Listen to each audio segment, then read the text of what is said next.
Well, well, well. Guess who it is? Diesel's back.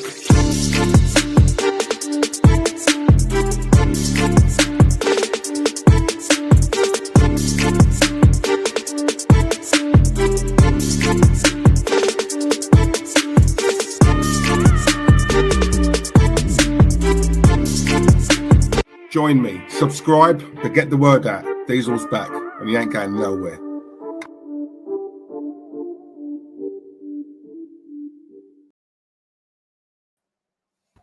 Ladies and gentlemen, boys and girls, brothers and sisters, how are we? Welcome back to Diesel Arsenal, and my God, have I got a treat for you guys tonight? Can you guess who I've got on? Of course you can guess, because he's here. Matt, aka Southern Gooner. Welcome to the channel, mate. It's your debut. Yeah, man. Yeah, bro. Glad to be here, man, with the brother Diesel, man. This is like high on my list of things to do, man. So I'm ecstatic right now to be here with you, brother. Yeah, listen, likewise. Guys, I was saying to Matty, I've said this before anyway, so it's no secret, but I'm very, very, and it's not an arrogant thing, but I am very particular on who I stream with. I have to gel with him. I have to mess with him. And I have been watching Matty from afar, and I'll tell you something, if there was ever someone who has the same sort of mind as me, it's this man here. So I had to get you on. It's as simple as that. So yeah, listen, thanks for your time, mate. Much appreciated. Thank you very much. First streamed with you last week on Jez's channel, and yeah, that just sort of influenced me more to get you on. So I thought, right, I want him for myself. I'm greedy like that. But right, boys and girls in the chat, hope you're well. Right, aka, let's start from the top. The real superstars of the channel. We've got Warren's Team Talk, aka Wazza. Hope you're well, mate. We've got Pepsi Pack in the chat. Who else we got? Oh, I thought that was two Pepsis then. Just the one, same one. Dominic Buckner, hope you're well, Dom. Hope you're well. We've got the lovely, the sexy, the gorgeous, the beautiful Joanne Smith. Hope you're well, my love. Darling, come on. Invite some of your mates, Joe. We need more girls in here, man. But anyway, Mindful Haven as well. Big up yourself. Hope you're well, mate. We've got Tanaji in the chat as well. Geary 1999. Hope you're well. Big up yourself. We've got Lenny Moon. Come on, cousin of Alfie. Come on, Lenny. Ryan Stockley, my neighbour. Come on, the man who lives down there from where I am right now. Big up yourself, Ryan. Hope you're well, mate. We've got Gavin L as well. Big up yourself, Gavlar. So I'm going to call you from now on. I can't help it. Guna Gargamel, hope you're well. Brenny K74, big up yourself, mate. And we've got Narendra as well. Big up yourself. Also, we've got Joshua, just sneaked in for the back door. Yeah, better late than never, Josh. Better late than never. And listen, I'm sure there's going to be many, many more coming in. Oh, my Jew, look, here we go. Ali Bernard. God, we could do this all night, Matt. Ali, hope you're well. Right. Thanks for turning up. Bye. Yeah. No, I'm joking. We would never do that to you. We've got Mark PJF85 as well. Big up yourself, Marcus. Come on. All coming in now. All coming in. I love it. And they've all come to see me and Matty speak sense. Yeah? Two real people talking about the truth, the absolute truth and nothing but the truth. And before we start, I've got to call this out. The first super chat of the night. What this basically means, guys, is I'm not going to go hungry tonight. I have now got enough money to have a steak and chips. And if I'm lucky, actually, it's a £10 note. Onion rings will go with that as well. None other than Jez, a.k.a. Jesus. Big up yourself, Jez. Anyone who's not subscribed to Jez, please subscribe to him. Arsenal, the history and more. It says it right there. What can't lie. It's right there. Subscribe to him. Subscribe to Matty as well, Southern Gooner. I'm going to be saying this throughout the stream. So, yeah, just do it. It makes sense, right? Jez, thank you very much, mate. Much appreciated. That's the second time you've done this for me now, mate. Thank you very much. I'm eating because of you. Have a good show, Diesel and Matty. I can't stay, but I will catch you later. Look, you've just paid me £10. You can come back and watch us later. I don't mind. I'll let you off, Jez. Never again, though, mate. I'm joking. Yeah, I love you. Michael Thomas as well is in the chat. Michael, see, when I saw that name, mate, I was like, oh, my God, Michael Thomas. It's the other one. If only. Mike, hope you well, mate. We've got Steve RFC in the chat. We've got my good mate from back in the day, Danny Cook. Come on, Danny. Hope you're well. And thanks for joining us. Right. Do you know what? An hour ago, I'm sitting there, Matt, and I'm thinking to myself, right, we're doing a stream tonight. And I never script anything, and I'm sure you don't. Yeah. There's so much to talk about this, and obviously from watching you over the last year or two, you're as passionate as I am. And we're coming from the same sort of angle, right? So when it comes to the Arsenal, with me, I'm all about different to some of the other channels, because I'm more on about mentality and standards, and lack of ability. Yes, that's an issue, but just have those other two things, right? Be prepared to put a graft in. More or less, what I'm trying to say is earn your bloody money, because we have to. Us guys, there is no difference between us and these guys other than the size of their wallet. That's it, right? But let's touch on the game against Aston Villa, 2-0 up. Even at 2-0 up, I didn't think we played great anyway, and we haven't been for a long time now. But I thought, you know what? Liverpool sneaked a 2-0 win, 2 goals last minute. So it was at that point where me and you are watching this game thinking, do you know what? It's not pretty, but Mike, just get the points.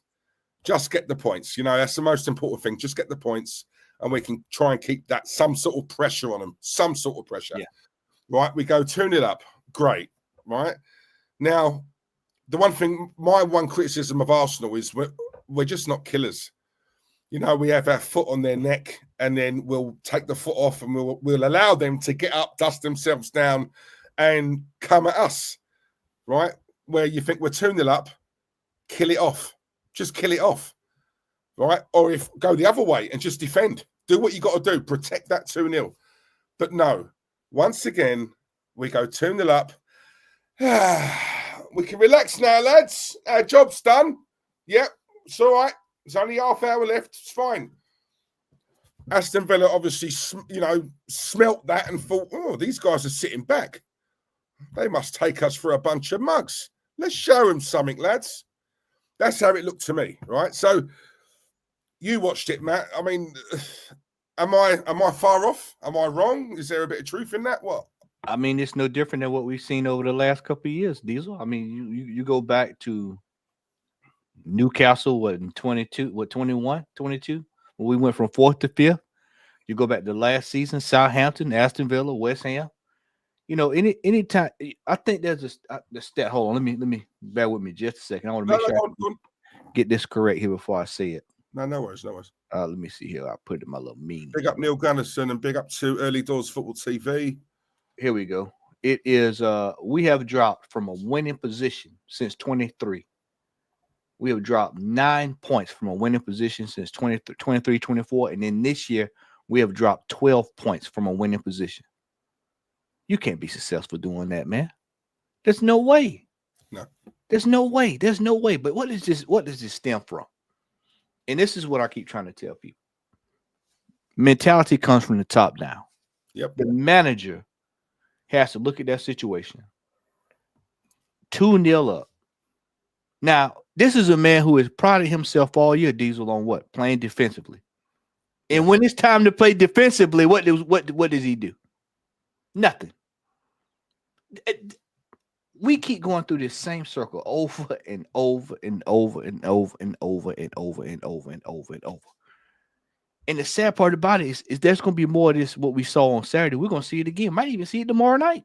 Oh, yeah. Might even see it this weekend. City's right around the corner. See, I think what happened was the second place finishes spoiled his fan base.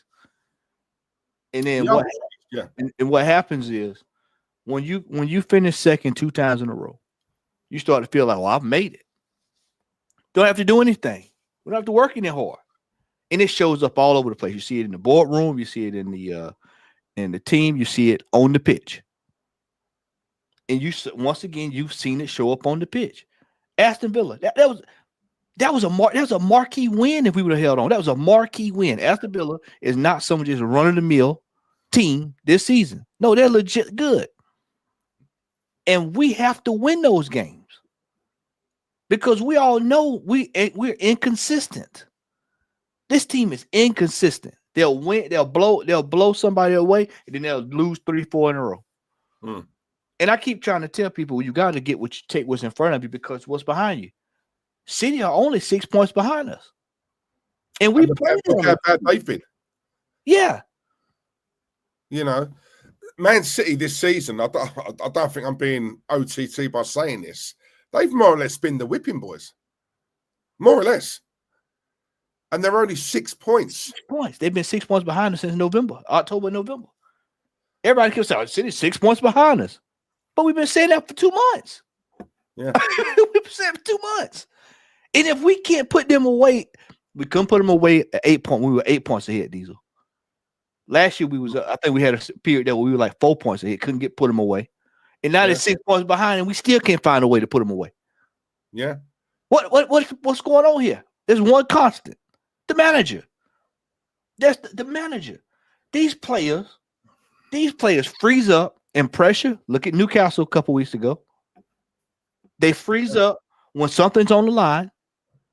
You know, it's like they're more than likely probably going to beat Dinamo tomorrow. But it wouldn't surprise me if we drew. But I think we'll probably win tomorrow. And then we'll play Wolves on Saturday, Sunday, and then we'll drop points and lose that. And everybody wonder what's going on here. We're inconsistent. This is because the manager's inconsistent. The manager is inconsistent. What he does bleeds right into this football club. So there's a couple of things I wanted to ask you, Matty. Right, you, for me, in my head, from watching you, right. You know, you're the ideal person for me to ask because there are certain things I wanted to discuss tonight. Look, you know, every man in his dog at the moment is basically on our, you know, well, in terms of YouTube channels, you know, coating off Arsenal and coating off, obviously, the fact that we were 2-0 up and we threw the game away.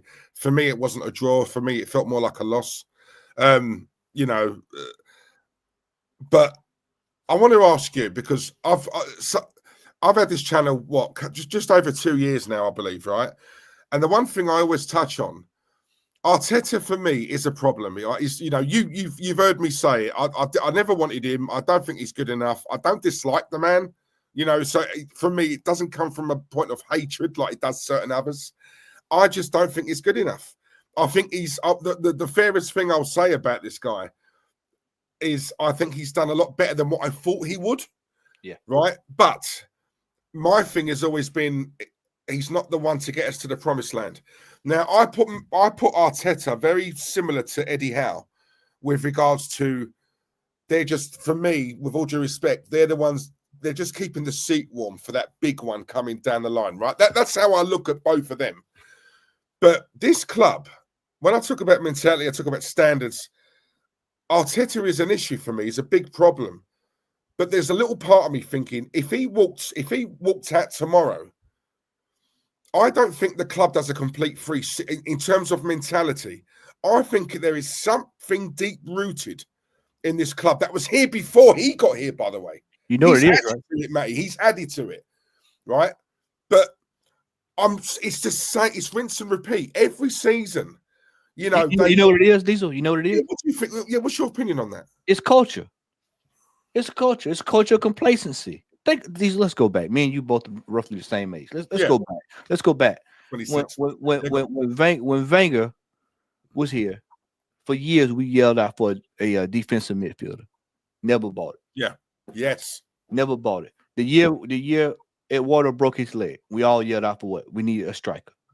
Yeah. He turned around. He said, Robin Van Persie is getting healthy. He's coming back. We all knew at that time Robin Van Persie was, as soon as he get back, he'd be injured. He's back on the shelf. You couldn't depend on him at that time. And then finally, when you get him up and running, you sell him. then you go through that all over again. Then it goes to 2016. There was no players available. No outfield players were signed. It's about culture and ambition at this football club. Ever since we left for Ivory and moved to the Emirates, it's been just whack the dog. Let's just get fourth place. It's this season, even this season. I just told somebody this morning. I said they're not concerned about winning the title this year because if they were concerned about winning the title, we wouldn't be sitting here in the middle of the month talking about where the signings at. You bring in the signings at the beginning of the month so that the players are already here. We don't. By the time if we sign anybody in 2 weeks, they got to sit down for a week or two, and then February because we got the international break coming. What? I mean, why are we stalling out? It's like I was telling somebody this morning. I said 2 years ago when we were 8 points clear of City, nobody was standing up screaming about we needed a striker. when we needed a striker? Nobody. Everybody was, oh man, we're competing. We're gonna win the title. We're gonna win the title. We're gonna win the title. And I'm like, no, you have to govern from a position. If you're ahead, you gotta be putting your markers down. We're going for this title. There's a lack of ambition at this football club that's been here for over 15 years. Yeah. And so that's just not down to the manager, that current manager that we have. This is down to ownership and the board. Complacency. They just want to just keep repeating the same cycle. And it's because the fan base allows it. How is it this morning that I wake up, I'm in my bed, I'm scrolling, and I look up and I see Nottingham Forest is getting ready to trigger a $60 million release clause. Yeah, you sent me that, didn't you? I had to look him up. I didn't know who that was. I'll be honest. Alex Maena from over at Villarreal. So how does a club that has come on? Let's just call it frank. When was the last time you seen Nottingham Forest in the top 3? Come on. You got to go back. You got to go back decades to see this. You know how? When you think about it, this is gonna blow your mind. We have seen Sol Campbell come back to this football club. We have seen T. Henry come back to this football club. We both have seen Leeds go down. We've seen Leeds come back. We've seen Forest go down. We've seen Forest come back. I said, look, bro, we still ain't won nothing. We still ain't won nothing. That is a culture of complacency. It is, but you know what, right? Let me word it like this. One of the reasons why I was excited about getting you on tonight, Matty, yeah, obviously, you know, we watch each other, right? You know, and I like a lot of what you say. The trap, for me, where a lot of other YouTubers, shall we say, fall into, we all talk about the here and now. We all talk about what's going on now. We all talk about Arteta out, this, that, the other, which is, and rightly so, right? But I'm one of them people. I'm one of them. I try and look, if I say to you, I'm Arteta out, I can give you reasons as to why. I don't just say it because it's the popular headline. It's like someone who's Arteta in. Cool, that's your opinion, but tell me why. And they can't really tell you why, right? They just, you know what I mean? Whereas with me, I try and put a bit of logic behind it. Now, I asked you earlier on, is this manager a problem? Yes. Are these players soft? Yes. Are we playing disgusting football at the moment? Yes. But there's a bigger thing here, right? You just said it there. You know, when you look at the players we've had, when you look at that in the summer where we didn't buy one outfield player, right? No one mentions this on any other channel, right? I do with regards to Jens Lehmann. We put a goalkeeper out of retirement, Matty. Yeah, that's right, now, look, I forgot about it. Right?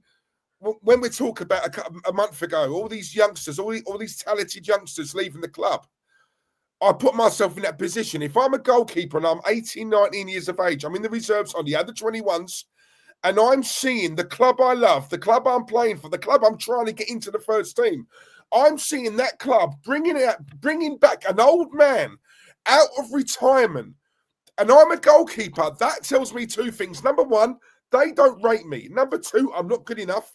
And here's the third one. Number three, I have to get out of this club. That's the one thing. Van Persie, why did he leave, Matt? He openly come out and said it. I want to win trophies. Alexis Sanchez, I've had enough of carrying this team on my back week in, week out, right? These, you know what I mean? Hector Bellerin, that university talk he did. Oh, Alexis, yeah, he's all right. He wants to win too much. He needs to calm down. We don't talk about these things anymore. It's all about Arteta.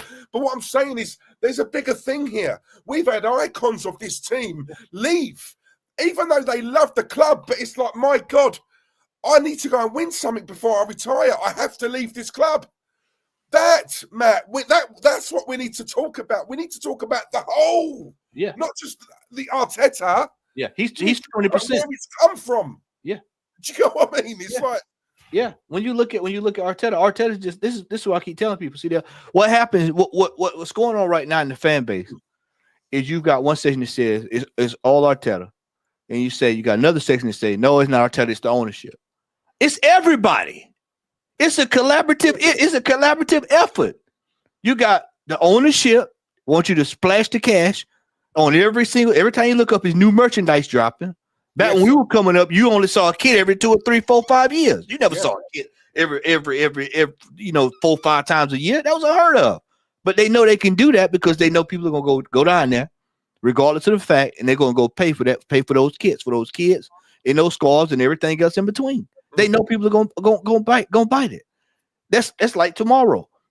People are gonna still sit down in those seats and watch Arsenal play Dinamo tomorrow night, and they're gonna cheer from the rafters. And then Arteta he knows he has a job. He's still gonna come out and say the same old crazy weird stuff he said. I hadn't seen the press conference today, but I'm sure he said something crazy.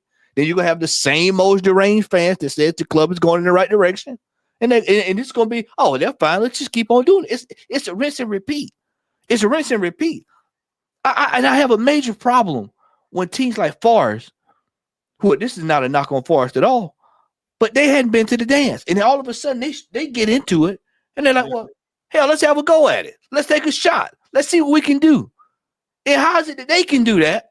But then when we've been in the situation for the last couple of years, we don't take advantage of it.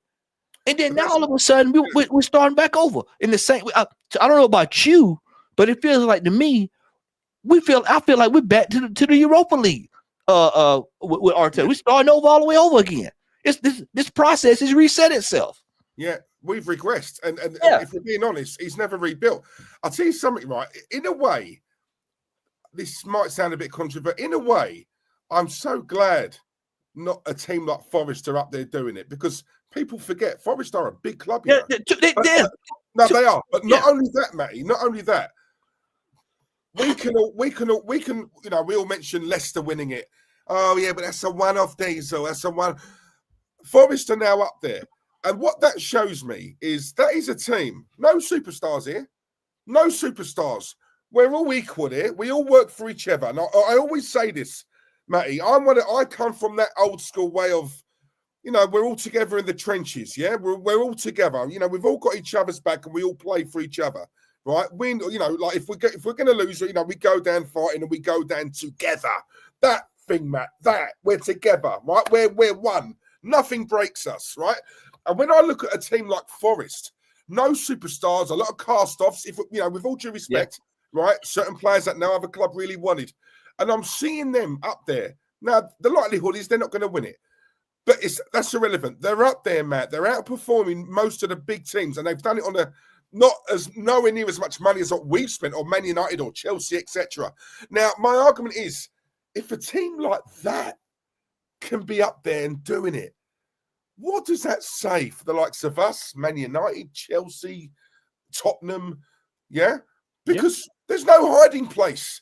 They can do it, and they are doing it. Right? They're going about their business, Matt, on the quiet. No, and like I say, no superstars. They work for each other. They run through a brick wall for that manager. Right? I look at our team of little superstars or wannabe superstars. McDonald's. Yeah. That's what it is. I said to you last week, me and you growing up, we used to see men in the tunnel, men. Yeah. You know, the opposition are looking over at Arsenal thinking, oh man, if we get a draw, we've had a right result. You know, Patrick Vieira, Tony Adams looking at the opposition. How do you want to play today, lads? If you want to play ball, we'll play ball. You want to fight, we'll fight. You want to mix it, we'll bloody mix it. Yes. It's on you. How do you want to play us today? Right? And I look at Odica. It's just boys, man. It's boys. There are no warriors. Maybe Magalhaes, but there are no start down warriors in this team. There's no when you need to go to Old Trafford to win the title. There's nobody in this team that's going to go to Old Trafford and win you the title. There's nobody you can look to. No, you know, I was talking about this the other day with Lee. I was watching the documentary, the 89 documentary. You know, we watched so many of them, but this one I was watching, and I think it was either Tony Adams or Alan Smith. Somebody said that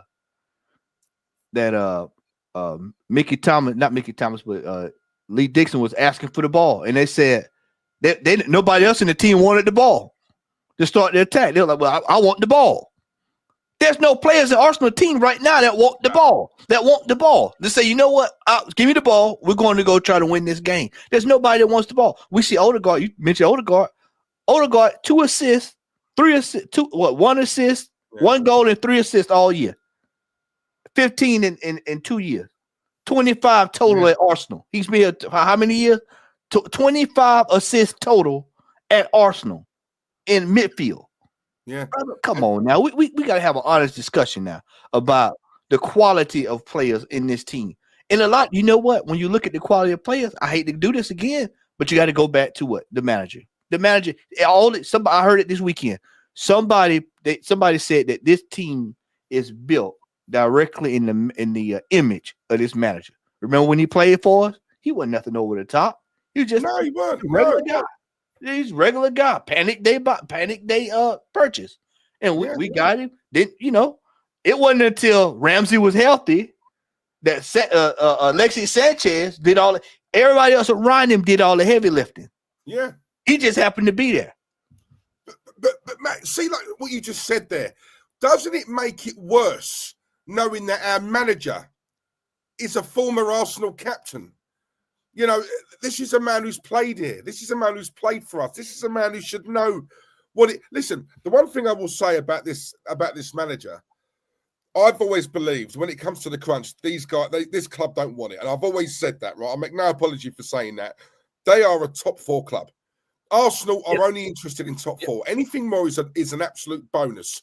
But when it really comes to it, and I've always been told, whether it be about girls or about whatever, right, women or whatever, right, don't listen so much to what they say, but watch what they do. And that is what I've always believed when it comes to Arsenal. They can come out and say, we want this, we want that.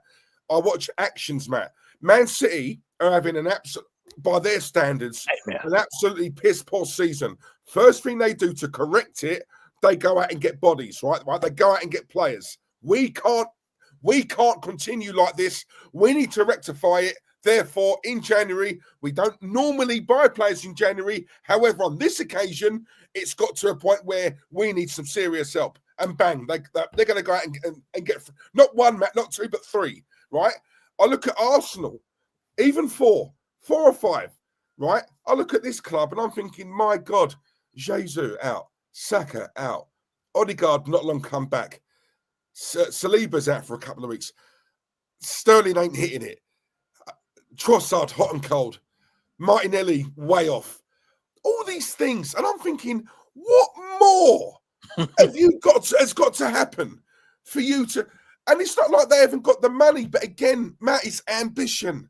Ambition, man. That's why when everyone coated off like the likes of Ashley Cole, the likes of Van Persie, I never did. Me either. I don't blame them. Yeah, never had. When Robin Van Persie left, I didn't get mad because I knew at the time we weren't doing anything. We weren't doing anything to keep. When we went to, because you went through this. See, this is why I said a lot of our younger fan base don't know. We went through the whole watching City pretty much build a team off the back of our players. And you watch Clichy go, you watch Sonya go, Adebayor. You see, we saw all this. So it was just like, okay, the ambition back then. And to this day, it still hurts me that we had to have a guard of honor for Manchester United. You remember that? that? And I had to sit there and watch that because we were unambitious.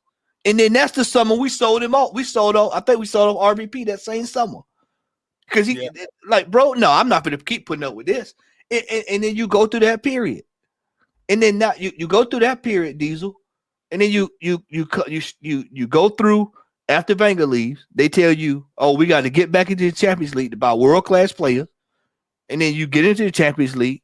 That following summer, you automatically you think, okay, well, we're gonna look and see if some world-class players. That's another one, world-class players. And then you look up, there's no world-class players. You sign Kai Havertz. That's not world-class. No, Declan Rice is a good player, but he's not world-class. We're talking world-class football. But that's what we were told. All it was, I just wish, Diesel, in retrospect, I just wish people would have just came forward and said, look, we just want to keep competing so that we can stay in top 4, and then we can just get the money. All right, just be honest with me. Just tell me that's all you want, and then I can then change my expectations. Then I won't put as much into it. If you don't want to put as much into it, I'm right there with you. You know what? I won't put as much into it because there's no way a football club the size of Arsenal should just be sitting here being complacent. But when you go look at the history of how we've acted in the last 20 plus years since we've been to the Emirates, pretty much sums it all up. That all we are is just a basic top 4 club. That if we're in top 4, everybody's fine. And then our fan base likes to know off of it and turn around and look at other fan bases. That especially Spurs. Oh man, they loved it. Oh, look what the Spurs won. Well, what if Arsenal won? What if they won? What we hadn't won anything. Well, we won one FA Cup, brother. You mean to tell me we spent £800 million, $1 million, and all we can go point is one FA Cup after that? Come on, man. This is Arsenal Football Club. And people keep saying, oh, this is not Real Madrid. True, but you should have aspirations to be successful. You should have aspirations to be successful. Over here in the States, we had a team, the Washington Commanders, the NFL team. We had a Washington Commanders. They were the worst placed team for the last one of the worst top 3 worst teams in the league for the last 2 or 3 years. Are you familiar with Magic Johnson, the basketball player? He's part owner. He just became part minority owner over there. Right. And so he came. The first thing he said, we want to bring back success and a culture of success. It's been over 30 years since they won a title. And then guess what? They're playing for the NFC Championship next weekend. And if they win, they're in the Super Bowl. This is in 1 year. It's all about if the people up top are serious about success. And it's right now. In that year when he joined, what was the main thing that he's how has he gotten to that? Has he just gone out and bought quality? What they did, they made a couple of draft picks. They picked a couple of quality players. They brought in a new coach. They fired the coach a couple years ago. They brought in a coach with some experience that's been in the Super Bowl. Yeah. You know, that's been around the block, been in 2 Super Bowls now I thought about it, been around the block. So he knows how to read situations. And they are where they are. This is when you have those discussions with people, Diesel. You start saying this is when you hear the old, well, who would you bring in? You say, well, Ancelotti was available. Allegri was available. You say Inzaghi, we could go, Simeone. This is when I say experience. If you're not going to spend the money, Diesel, then you have to make up for it with experience, quality. Because a quality manager can get something out of players that an inexperienced manager can't. And that's what the situation we're in right now. This is why we're in the situation we're in right now. Is that if we're not going to buy in, splash the cash on the top of the line players, then what manager can get to pull the best out of these players to make this a team that's competitive and that can put us in the best opportune place to win something? And this manager can't do it. So this is when you default to, okay, well, let's bring in a manager that can get the job done. But a lot of this comes right back down to this ownership, this fan base. I told you it's a collaborative effort. It's not just one person. You can't just go pull, it's all Arteta. No. It's everybody's involved. It's everybody's having a field day with this. And until people decide, the patrons, the fans, the people that's paying the money to go to the games, when they say it's enough and that we sick of it, then you'll probably say, you'll start seeing some stuff turn. But just like people like me, you, Warren, and everybody else, no. That ain't gonna cut the mustard. It's gonna take a joint effort by all the fans to say that enough is enough. We saw it play out with Wenger. When the fans finally said enough is enough, they turned on Wenger. They said, you out of here. I was done with Wenger well before that because I knew right then that the game was passing them by. City showed up, and I kept telling people back when City showed up with money, I said, hey, bro, this ain't gonna just be some 2-year deal. And I was told back then, oh man, this is in the days of message boards. Oh man, you can go support Chelsea, you plastic fan, And then you look back, 10, 12, 14 years later, you look back now and you're like, because see, what did the Sheik say when he took over City? What did he say? He was coming in to do what? Win, makes it become more successful. We want to overtake Manchester United. What was the first thing they did? They went out and bought Rubinho.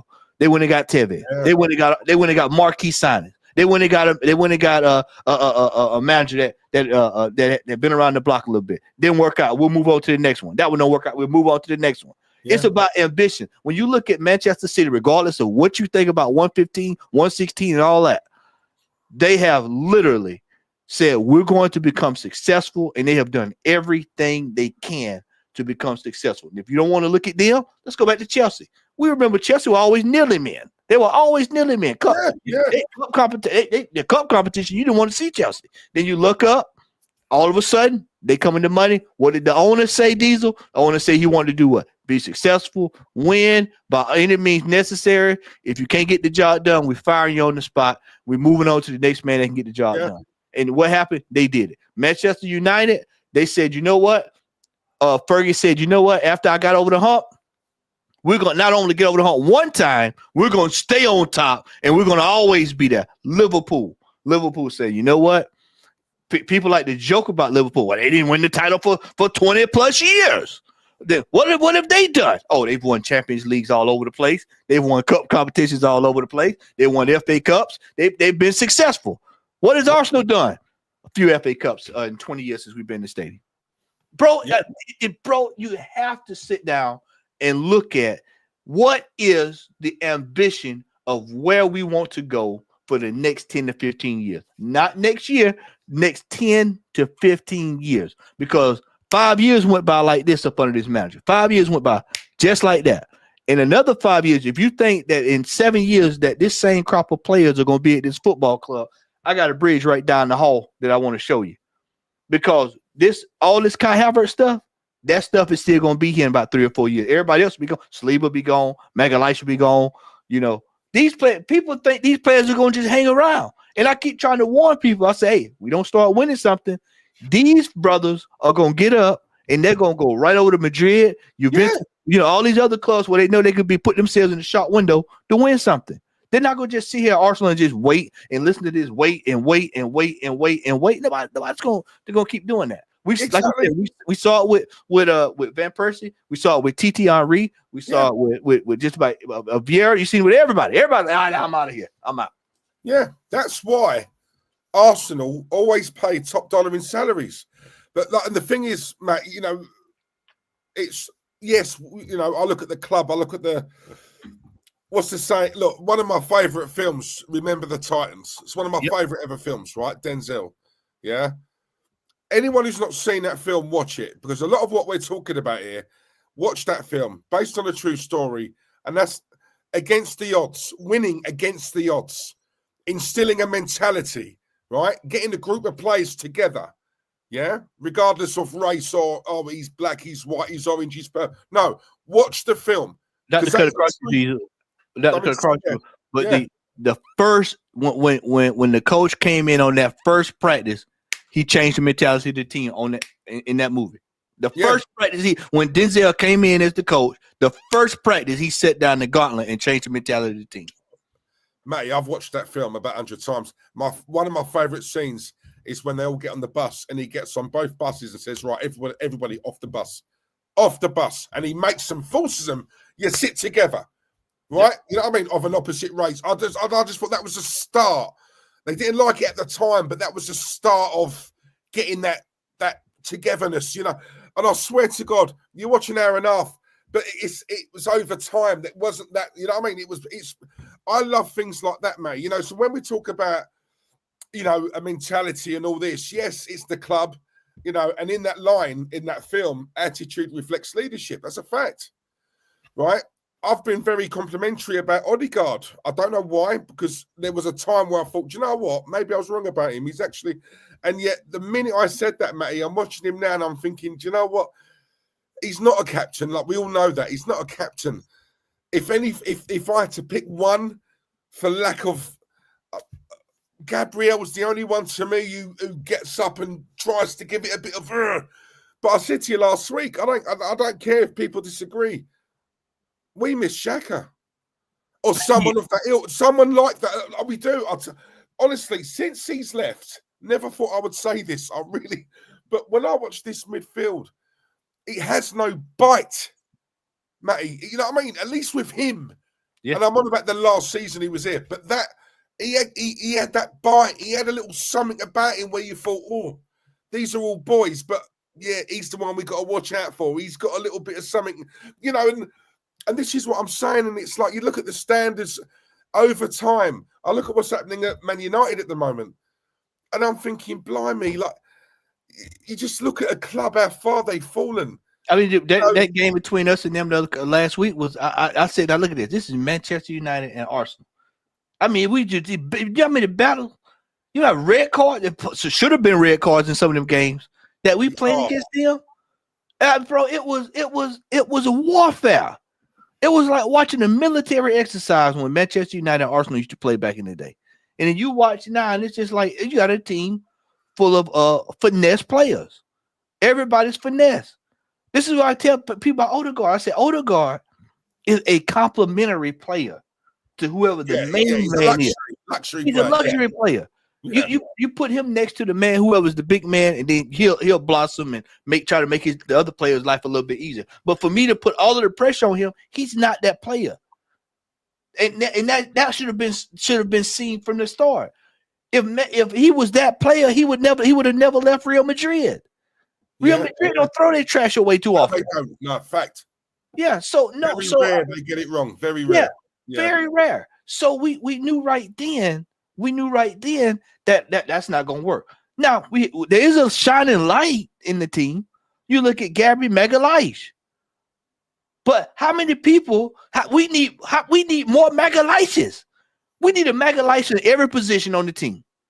At least we need one in midfield. We need one at attacking, and we need another one at the back. We got Saliba, but you need somebody with the ilk of Magalhaes. Somebody that don't mind pulling. Pulling somebody, ready to fight. When Skelly, when we played Spurs last week, and they was, messing with Skelly, who was the first person that showed up? Magalhaes, ready to go. Yeah. Ready to well, you see everybody else. Well, we'll see what's gonna happen from over here, and then we'll figure it out if we're gonna get involved. Magalhaes is ready to go to war. You got to have what I call a tunnel mentality. When you come with, how many times did we watch Vieira and all them in the tunnel? Oh man, in the tunnel. You never saw them. We won games in the tunnel, bro. Everybody was shutting down. They were like, you know what? Nah, not today. We ain't winning this game today. Inter Milan. Oh no, we're not winning this game today. Real Madrid to get through in the Champions League, brother. Real Madrid. This is when I always tell folks. Lee likes bring this up all the time. He said, they love to say, we're moving to the Emirates to compete with the likes of Bayern Munich. Brother, we was doing it at the Highbury. Yeah. We needed our move to the Emirates was supposed to be able to bring in world-class talent, top level talent, because we were getting players that were getting older and they were getting ready to move on. We were supposed to be able to buy these $200-300 million players. It never surfaced, never happened. And we've been on this same rat race ever since. And we've been getting players that are some of these players that are not good enough. And then when you look at Wenger, that's why I say, you look at Wenger in a little bit of retrospect, you start looking at what he did in 08, 9, 10 with some of them teams. You like, man, he was able to get that much out, But you know what happened though? You know what it is, Diesel? When you have players like Cesc Fabregas in your team, players that have been passed down, the knowledge from folks like Vieira, the understanding, the tutelage from TT and Bert. There were players that were passing down the mentality of the Invincibles into players like that. When all of that left, there was nothing to pass down. There's nothing to pass down. So now you're trying to build a foundation, and you don't have players here that you can build that foundation with. And you got a manager who doesn't know how to pour. You know how when you build a house, you got to get the foundation right. You got to pour the cement, get all that stuff, make sure everything's sorted out. You got to have that before you can do anything else. So when we challenged for that title 2 years ago, you know why we collapsed at the end? Don't have a good foundation, because that foundation is going to get you through the tough times. When you drop 1 or 2 games, you'll be able to come bounce back and say, you know what? Let's go. We're going to go at it. We're going to fix it.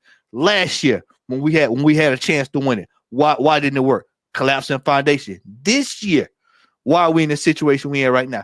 The foundation is still not set. Yeah, the foundation is still not set.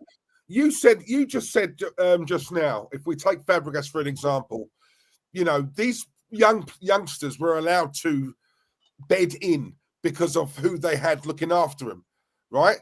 Arteta fumbled upon a combination of Smith Rowe and Saka because of injury, right? He stumbled upon it. So these two started playing for us on a regular. And Matt, these were youngsters, but they were our best players. We were reliant on Emil Smith Rowe and Saka, and they were the youngsters of the team. And even then, at that time, I was like, what does that say for the older statesmen in this team? What does that say? And again, no one really calls it out. Yeah, Wenger, the reason why he was run out, but Wenger was getting us top 4. Yeah. You know, if this is the ambition of the club, you should have kept him, right? That's what winds me up. Yeah. Yeah. That's why I said in retrospect, if they just would have came out and said, we only care about top 4, I would have dealt with it. Okay, well, we know where you stand. But then to go through all of that and then bring this guy in, you know, throw 800 million at it and still only want top 4, that's crazy. That's ludicrous. Yeah. To do that. This is why I said there needs to be a time. Everybody just needs to sit down now and figure out, what do we want to do? Where are we trying to go? Where are we headed? Do y'all want to win something this year? Do you not want to win something? If you don't want to win anything, at least just say, look, we just want to get qualified for top 4. That's where I am with it. And I'll be fine with it. If you say that's all you want, then that's cool. I know not to be looking for the best available players. I know not to be looking for top flight talent. I know that y'all only want to promote within. Okay, cool. All right, that's cool. If y'all want to get top 4, if you like it, I love it. Because that's the mentality of where you are. But if you're trying to be successful, if you're trying to go to the next level, if you want to want to become a world brand, then you got to show us something. You got to show me. You got to get the best players in, the best available players. It's time out for this. The last time we won a title, both me and you had hair on our heads. Christ. And you know I'm telling the truth. The last time we won a title, we both had hair on our heads. I've got the pictures to prove it. Yeah. I mean, it's like, bro, you know, Warren was younger. Jazz was younger. You go back, this is the last time we won. And it's like, when is enough enough? When is enough enough? Because I get tired. I'm here to tell you, I'm tired. Like, this is year 5. I'm sick of this now. I'm sick of every year. You start, let's have a go at it. Let's have a go at it. And then you end up empty-handed.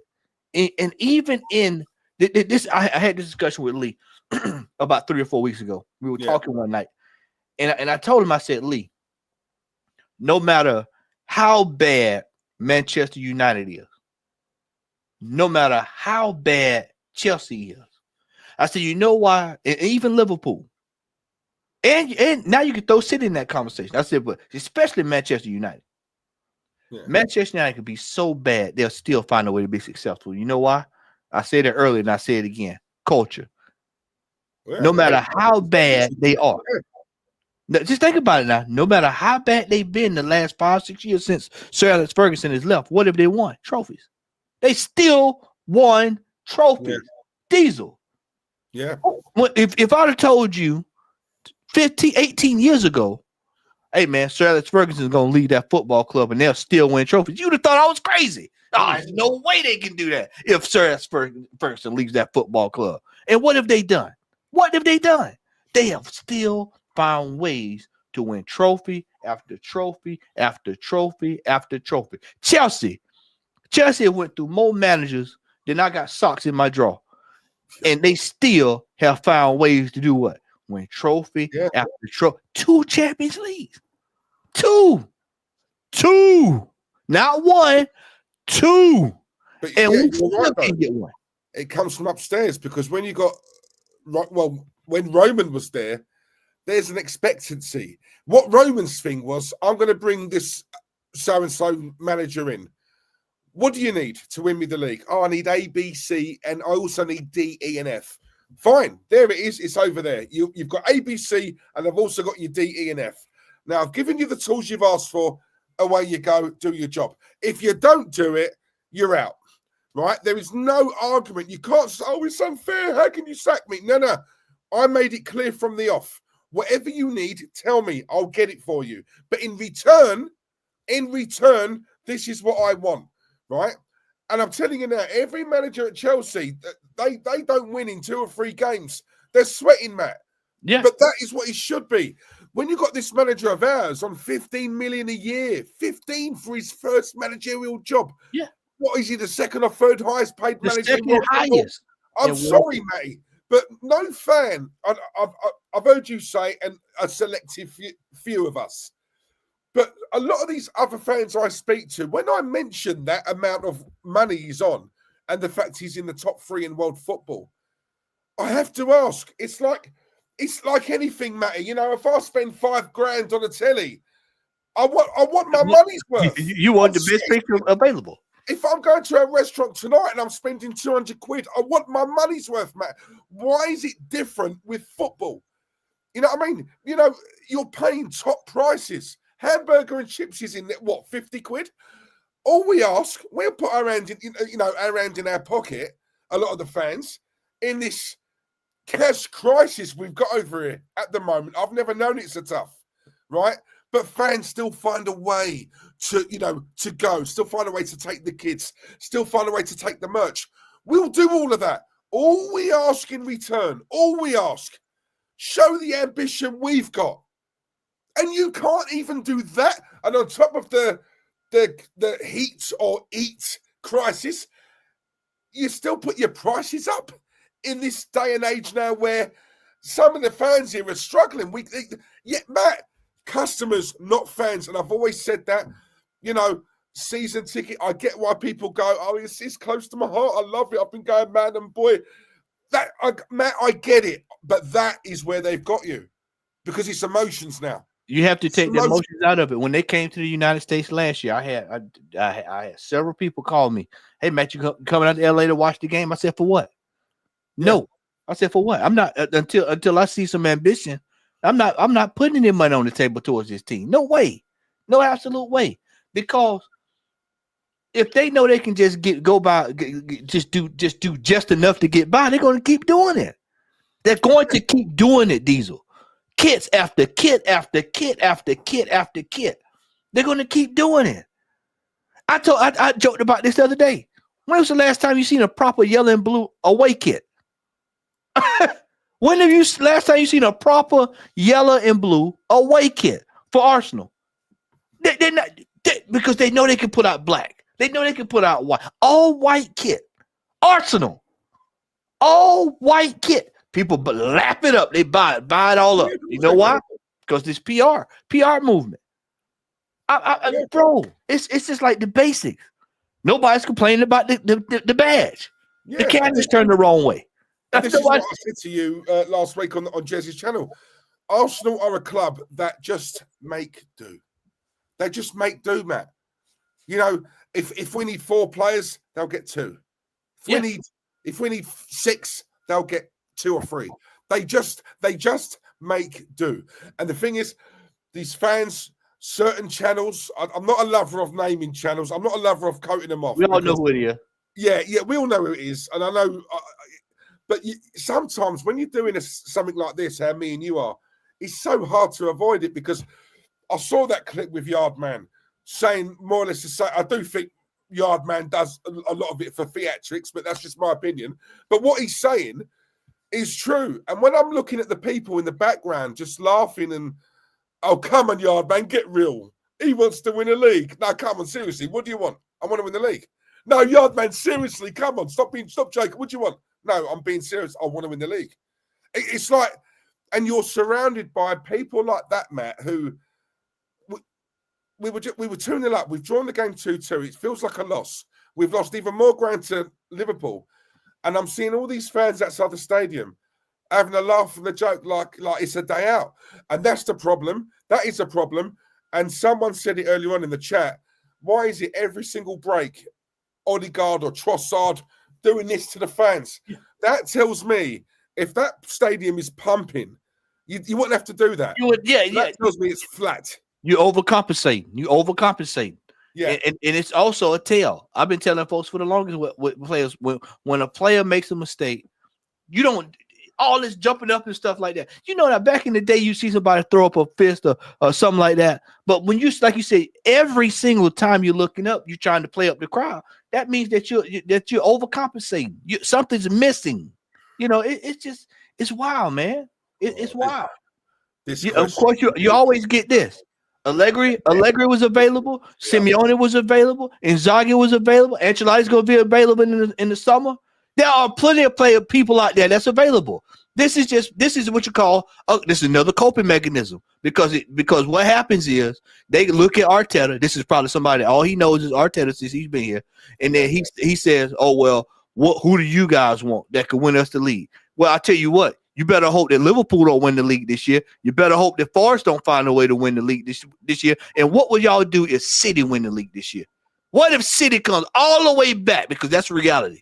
Can come all the way back and start challenging Liverpool because you already know now if they come past us, it'll be them and Liverpool again, and then they'll be battling it out.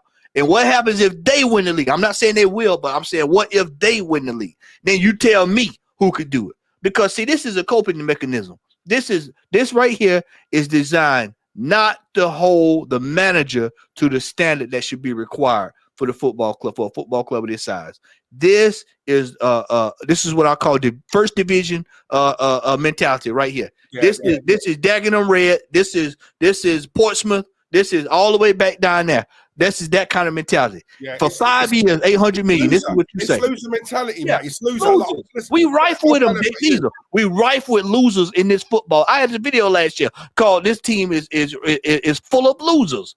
I've never seen a team that just every time when it's time to say challenge the manager on why we can't get over the line. Well, what's the problem? What you complaining about?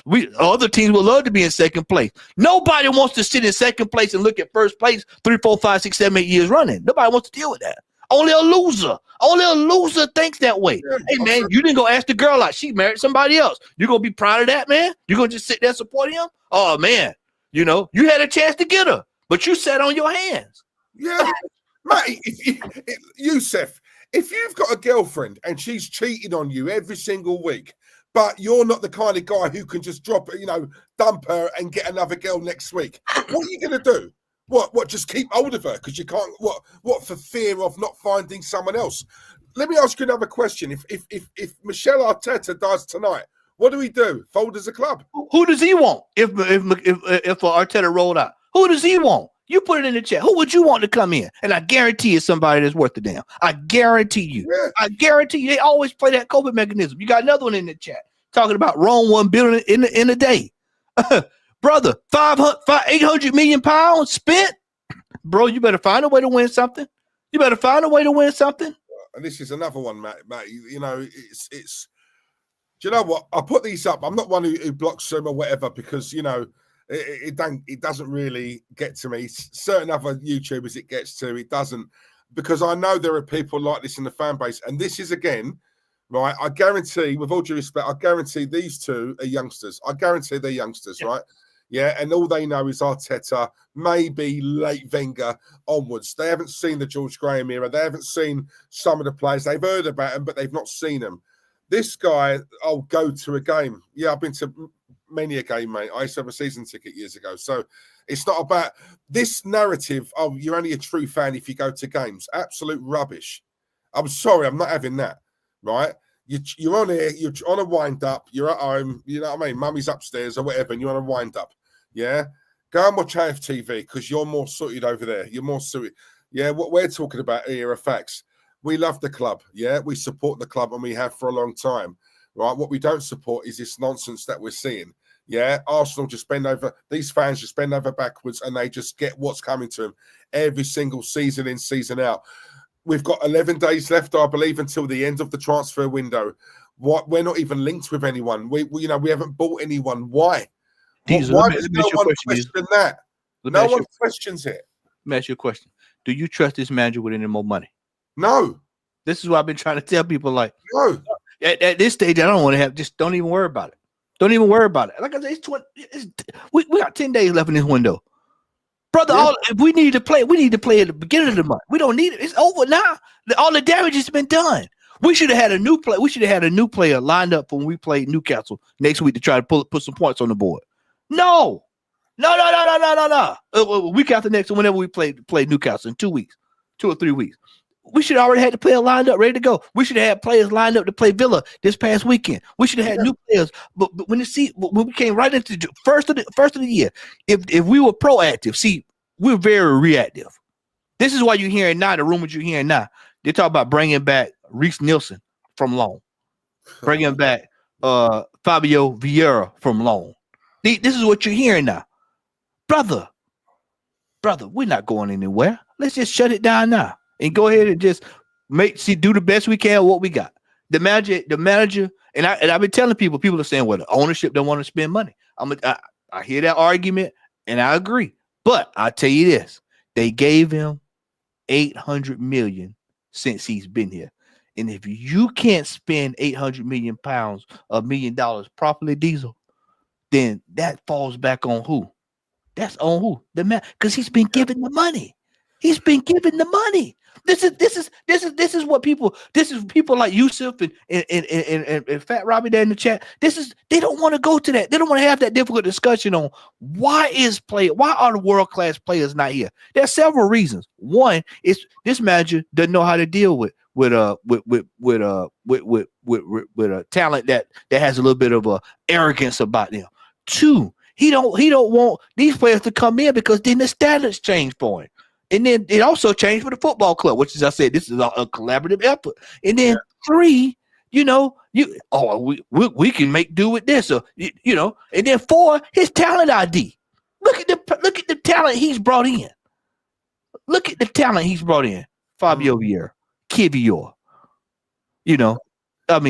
Calafiore, Marino. We saw that this weekend. Marino. Crap, man. Look at the talent ID. And then you tell me you think that's why now you're hearing Sesko. I don't want you see this. I was like, you see, every time he spends money, he strikes out. Kai Havertz strikes out. The man has had the money. Diesel. I keep trying to beat this in people's head. 800 million spent on players, and not one player is world class. Not one. Not one player. I had an argument with a guy online the other day. He said, "Oh man, what you complaining about? The man gave us Gabriel Martinelli." I said, "No, he didn't. He didn't go get Gabriel Martinelli. That wasn't one of his players. Saliba wasn't one of his players." No. I said, these players are already. This is Unai Emery's work. I said, this man was eating off the plate of Unai Emery when he came to the football club, and he binned all that. He actually let's. They regressed under him, Matty. Yeah, Diesel. Watch this, Diesel. Watch this. He actually had the skeleton of a team, which all you had to do is you look at what Slot has done at Liverpool. Yeah. Slot didn't come in there, run everybody out the door. They come out there saying we got to get these people off these wages. They say I got attitudes and all this in the room. A manager that's worth the poop would have come in and he would have said, "You know what? I'm going to take this and I'm going to add to it." If you don't want to believe me, let's go back to Manchester United. Let's go back to Sir Alex Ferguson. Let's go back to how to deal with attitudes. I was watching a documentary about a month ago. Sir Alex Ferguson.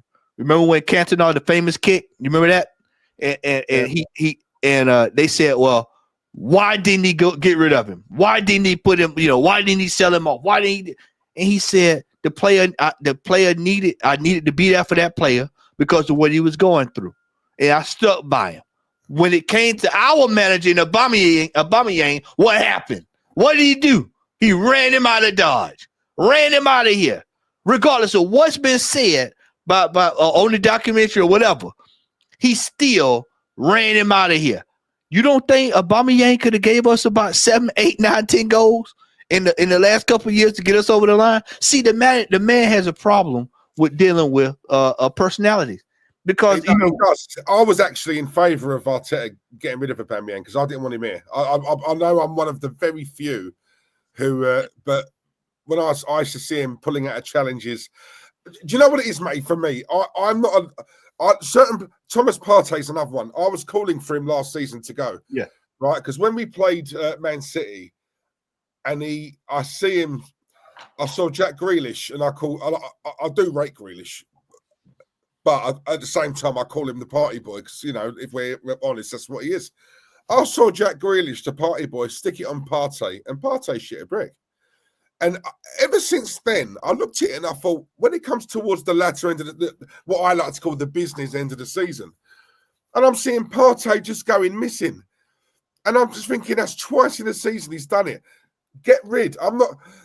The one thing that kills this club, Matt, is sentiment. It does. It always has. And it's always been here over the years, right? I love Kieran Tierney. Like, when he first got here, I thought, finally, he's a serial winner. People laugh about Scotland and the league. He's won trophies. He's a serial winner. But he's injury prone. He's no good to us. I'm sorry. Get him out. You know, I like him. He was carrying a Tesco bag and all. You know, yeah, he's one of us. He's an everyday man. All this rubbish. Yes, if you're good to me on the pitch, but yes, he's not playing at the moment. He's on the bench. But Matty, if he was getting regular games, he's made of glass. You know what it is, Diesel. You know what it is with Aubameyang and Kieran Tierney and players like that. You can't trust the manager to replace those players. That's what the root of it is. That's the problem. That's the problem. I don't think if we would get better than Aubameyang when he left, if we're going to get another left back that's better than, if we're going to get another player that's better than Thomas Partey, but he's already shown you this year when he bought Marino. Oh, that's what's coming. That's more of what's coming. That's more of what's coming. Yeah, you might get a Zubamendi in there, but like I told folks, who's taking it to the next level under this manager? Who's taking it to the next level under this manager? Who got this player from day one and built this player to the player that he was? But mate, let me ask you a question, right? In your opinion, be honest, because I still don't understand it. I can only put it down to looks. I can't put it down to anything else. You just said there about replacement. Smith Rowe, was he replaced? No. Reece Nelson, was he replaced? No. All these players we've let go haven't been replaced. No one really talks about it. Certain other managers, Postecoglou, whoever, Amorim now, they are getting absolutely lambasted, right, in the UK media. This manager just gets away with it. In your opinion, Wenger got protection. I get it. Look at what he did for us in his first 10 years. I get it. At least he's done something to warrant some sort of level. This man, can you honestly, Matt, your opinion, why is this man so protected? Why? I don't get it. The envelopes. Right. The envelopes, you got to have the press in your back pocket. This is why you have the aunts when people come out and say something against you. You notice our football club, they don't like when people criticize us. They can't stand us. They can't stand people that criticize the football club. They want to make it seem high and mighty. That's done by design. That's all done by design. And when you got the journalist in your back pocket, you can do whatever you want to do. They're gonna form the narrative for you. They're gonna form the narrative for you. You know, nah. Like I said, you know, people can keep trying to fix this up, and we're gonna keep going through this same circle until this manager sorted out and until this ownership is sorted out. We're gonna keep going through this. The only way the ownership will get sorted out is if the money gets turned upside down. Remember with Wenger, when we started falling out of top four, that's when everybody was like, well, what's going on here? Don't worry, it can happen this year. We can easily go from second to fifth very quickly this year. Yeah, of course we can. But I was going to say to you, someone said this to me the other day, and it sort of rung true a little bit, in my opinion. You see, and it's not just us, by the way. We are the worst fan base in the country. I no doubt about that at all. And I've always said this. You ask any non-Arsenal fan who's the worst fan base, they all say Arsenal, right? Now, but there are... What I'm hearing at the moment in the last 5 years, maybe a bit longer than that, probably 5 years, if you support a certain club, Matt, and your manager gets sacked, what a lot of fans are asking for now are, we don't want like old hat anymore. What we want, it's all about the young progressive manager now and this, that, the other. And I'm now thinking, is that when people ask me who would I want as manager, I've always said my dream is Diego Simeone. That's my dream manager, Diego Simeone, right? Oh yeah, but he's not about, what about these young progressive? I mean, he's old news now, blah. And that for me, right there, Matty, that is where, when we talk about mentality and standards, that is so what you're telling me, you would rather an Arteta mold, you would rather someone, because of the age, he's young, progressive football, you would rather pick that over a man over there who was a winner as a player, right? A leader, a fighter, a winner, a leader and fighter and winner as a manager, you would rather overlook him or someone like a Carlo, but you'd look at Arteta, just coming to the game young, attractive football, Gucci, and most fans would say, yeah, I'd rather have that. And that, for me, is absolutely disgusting. But that's where we're at. And there lies the problem. I'm all about CVs, Matt. I love Mourinho. I know a lot of Arsenal fans don't like him because of this spat with him and Wenger, right? I know he's past it now. But prime Mourinho, my God, I would have walked over hot coals to have if Diego Simeone was available all day. Ancelotti could, like I said, he's available in the summer, but I'll tell you where Ancelotti will probably end up going. He'll probably go, like you were talking about Newcastle somewhere. Eddie Howe, he probably end up in Newcastle. Yeah. He'll end up at a club somewhere where they're trying to get to the next level. He may even go back to Everton. May very well even go back to Everton. He may even very well go back to Everton if Moise can get the job done. Yeah. And then you think about that, brother. I'm telling you, we have passed by so many opportunities to bring in great managers. Pep and Klopp. Pep, Klopp, Ancelotti. Yeah. Because of Allegri at one point. Yeah, because of loyalty, blind loyalty, and that's what our fan base has towards his manager. Yeah, they have blind loyalty, and so he don't have a resume to do anything, but they just think he's the man. They just feel like he's the man. He's the man. He's gonna do it. He's gonna do it. He's gonna do it. They want the underdog story. They want the underdog story, and I keep telling people, I'll say, look, you can go get an Ancelotti for 2 years. He can get the foundation sorted out, and then it's an autopilot. Yeah. It's an autopilot, but they're just locked in. It's just like right now, he says, well, Simeone, 2 league titles in 10 years. How many times have they been in Champions League final? How many times have they been at the seat? Look at the league they in now. He don't get nearly as much funding as Barcelona and Real Madrid get, and look where they are. Yeah. Bro, that tells you something. So if you're going to see, this is how you have to preface it. Okay, you give Simeone $800 million and you tell him to go build a squad. What you think you're going to get?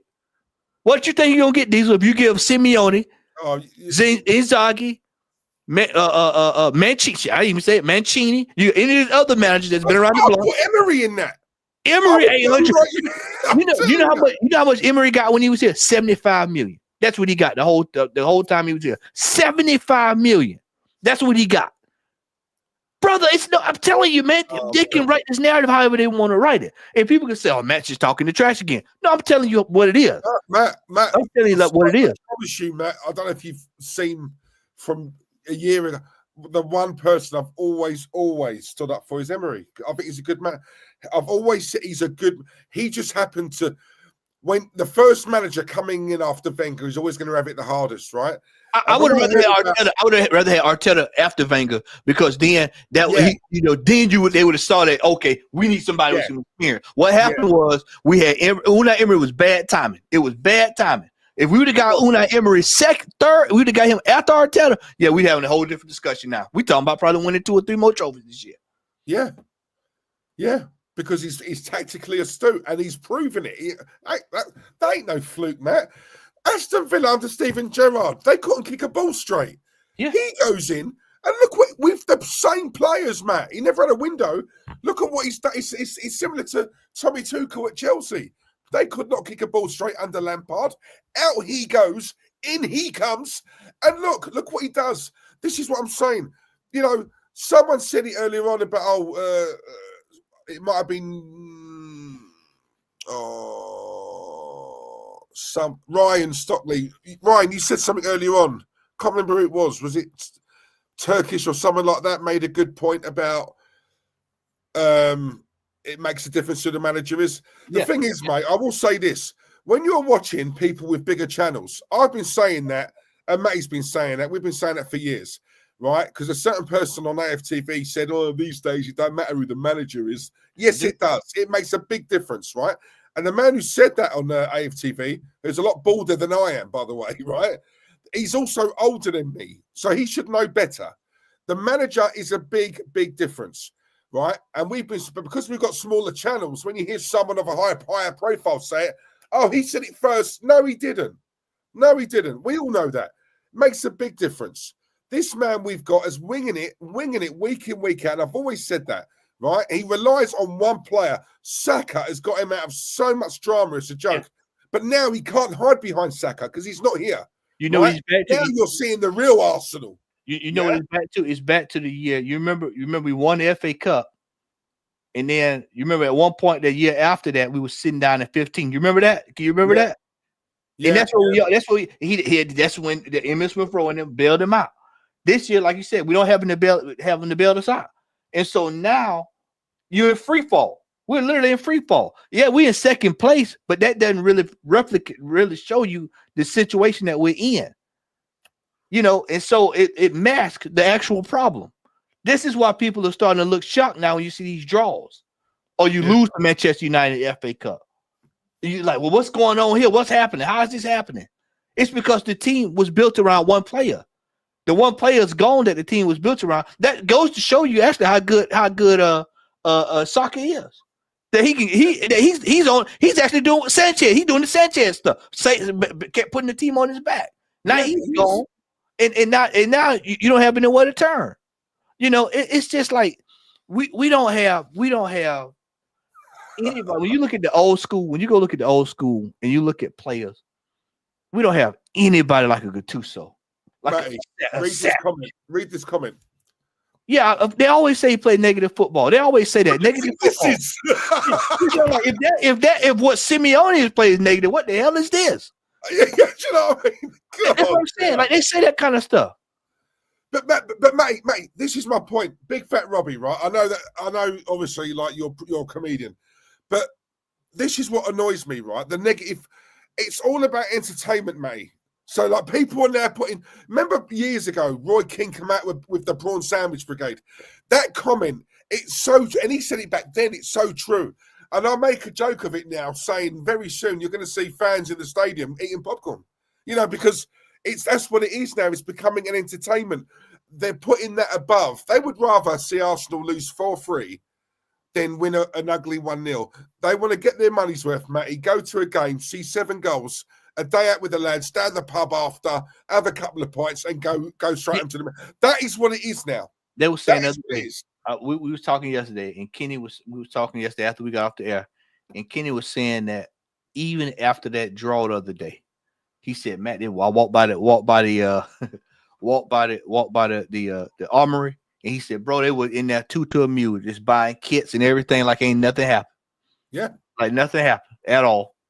And when you got fans like this brother here that's talking about negative football, and we're playing teams where we have 50 shots on goal, and it was one at one time. I think we scored this weekend, but then you go play Newcastle. We've only had 2 shots on goal since we've been in 2 years going to St. James's Park. I mean, brother, you know what are we doing? Everybody, I could pull out graph after graph and show you to you that we've been playing all year long. Even when we was under Wenger, we played better football than we played now. God knows, especially when we didn't have the superstars. We had to work what we had. We still played good football. He still was able to get stuff out of there. The problem is right there what AJ just said. I was getting ready to say, and I looked down and saw it. Too many of these football fans at Arsenal love the manager more than they love the football club. And you know what the sad part about this is, Diesel? I'm going to drop a hammer on you. You know what the sad part about this is, Diesel? When you really sit down and deep this thing, they didn't even love him that much as a player when he was here. No. These folks didn't love Arteta like that. How many folks you saw buying Arteta kits back in the day? How many people was buying Arteta kits, Diesel? How many did you see? Yeah, but they're fake though, mate. You know, like this is what makes me laugh. I'm seeing a few people in the chat like knocking Simeone, and I'm like, oh, we'll see what. Look, first of all, he's won trophies. He's won the league in a league that's dominated by 2 teams predominantly. But this is typical Arsenal fans. You know that saying? Was it people in glass houses don't throw stones. Yeah.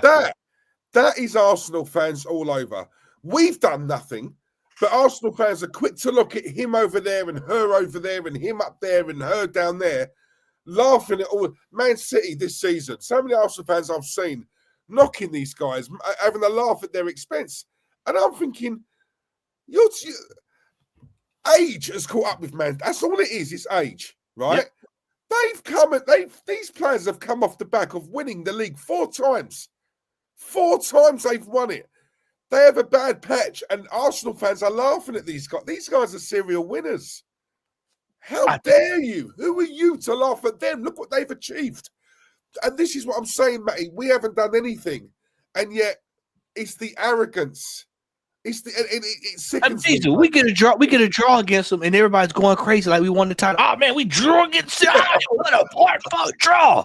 Like, whoa. Y'all say these teams supposed to be washed up. We supposed to be beaten. Diesel. This is why I said when we play City in a couple of weeks, they're going to be some really upset fans because they're going to be wondering, how did this team do this? How did this happen? And I'm telling you, it's going to get worse. And once Diesel, I hope it don't happen. But once if they become level with us, then the pressure is really going to be on. Yeah. Because you know what time it is when City gets involved. And then we got to try to go match them for something. You know what's going to happen. And they're going to keep going and keep going and keep going and keep going. I told people early in this season, I said, if you don't think Man City is going to solve this problem that they have, you are crazy. You're crazy. And look at what's happened. They went out there, Marmouche, the center back that did us in that played for Lyon. Yeah, he did us in last year. People forget that. Then you had the winger, the wing player, and then they've got another player they just signed this morning. I think from Brazil this morning, if I'm not mistaken. They're not playing around. They've got a lot of stuff they've got to sort out. And then guess what they're going to do in the summer, Diesel? They're going to spend some more money. Yeah, they're going to go get some more players. Yeah. They're going to get some more stuff. They're going to fix it up. Well, everybody else, and what are we going to be doing? Probably sign 2 people, bring a couple of people in from Rome, maybe one for the academy. They have a manager who is so intense. He's so obsessed with winning. People laugh at Pep now. People have got short memories. Yes, they've lost. Oh, they've only won 1 game in 14. So what? That makes Pep a bad manager overnight. Yeah, only a couple of months ago, we were all saying he's the best in world football. To me, he is. To me, he is. Yes, he's going for a bad patch, right? And he's coming out saying certain things. Don't be fooled by that. He has to keep these players on side. See what Amorim done last week? It's the worst Man City, Man United side in history. And I wanted to ask you about this, by the way, just your opinion on that. But there's 50% of people saying you can't, as the manager, you can't say that. We can, fans and pundits, you can't. I know it's true. We all get it's true. But you're working with these players day in, day out. You've said that. You think they're going to play for you anymore? Or try? This is what I would have done. This is how I would have handled it. As a former coach, this is how I would have handled it. That's what I was going to ask. Yeah. As a former coach, I probably wouldn't have said it out loud, but I would have said it to the team behind closed doors. And I would have told whoever it was that needed to be told, you're out of here. And I would have just said, you're out of here. Because see, he's at that stage now. Amorim's got to go in there and he's got to look around that dressing room. He's got to go, you ain't doing it, you ain't doing it, and you ain't doing it. And then you go to your board and you say, this is what I need right here. This is what I need. This position, that, whoever it is. And then you need to go ahead and make a move. This is what I said now when it comes back to Arteta. Arteta should have made some hard decisions the year after we bottled an 8-point lead. Oh, I'm not getting over the title. And he damn sure should have did it last year. Oh, just 2 years in a row? What makes you think that 2 years in a row with the same team, the third year is going to be the charm? That means you got to change something. Yeah. Something has to change. You need to add to or take away. And everyone's getting better around us, by the way, Matt. I said this is what I said last year. Everybody else is getting, turning it up, getting better. Everybody was laughing me off when I was talking about Chelsea would be around. It's Chelsea's whatever they're going to do. Look at them. Look where they are. You always hear, look where they are. You know what? Even Manchester United next year, you still can't write them off because it's Manchester United. They'll still find a way back next year. Yeah, this year might be a bad year, but then next year you'll look up and then here they are, battling it out. I said there was going to be some newcomers. Nottingham Forest is there. Aston Villa is still hanging around. I told people this was what's going to happen, and people think I'm crazy. I'm only saying this because I've been watching sports for almost all my adult life. 40 years. I've been watching sports. So no matter what sport it is, I've seen teams that you've got to figure out a way to do them in while you can. I'm a big Lakers fan. Anytime you got Boston Celtics down, you better get it done. If you don't, you're going to have to sit there. You have to get it. You have to deal with it. I'm a Rangers fan. Either you're going to do it or you ain't. Trust me, I know about heartbreak. Being a Rangers fan, trust me. We hadn't seen them win a title since '94. Won't do what's required to get over the line. See, it's just not Arsenal. I keep telling people this loser mentality of not getting over the line is rife in sports, period. So it's all about who's all bought in. Who's all bought in.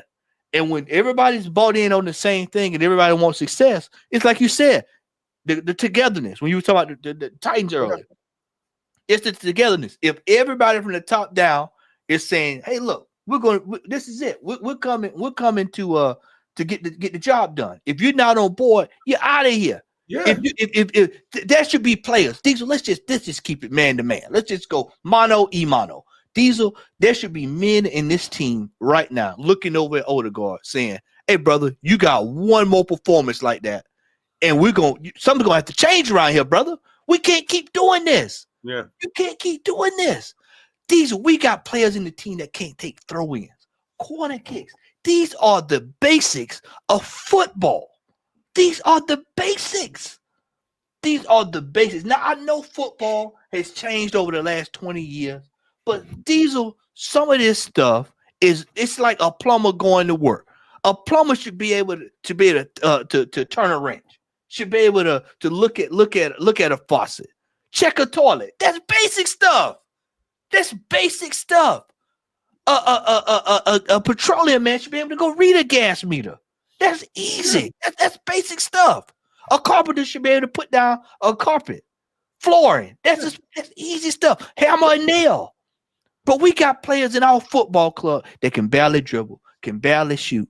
Matt, this is my point. These players train every day. It's like if I'm a salesman and I'm having sales training every day, naturally I'm going to get better because I'm constantly learning. These players train. They've got all these coaches, masseuse, physio. They've got everything. Luxury. Right? They can barely. DJB, right? Big up to him. He did say something last week which made me look at things maybe differently because he said, and I thought, you know what? He might have a point here. And I've done it, Matt. You know, you've done it. Like we've all done it. When these players are out of form, the natural go-to is, he's crap, he's rubbish, he's shit, he's this. But I remember DJ was saying, do you know what? Maybe they're not. Maybe they are good players.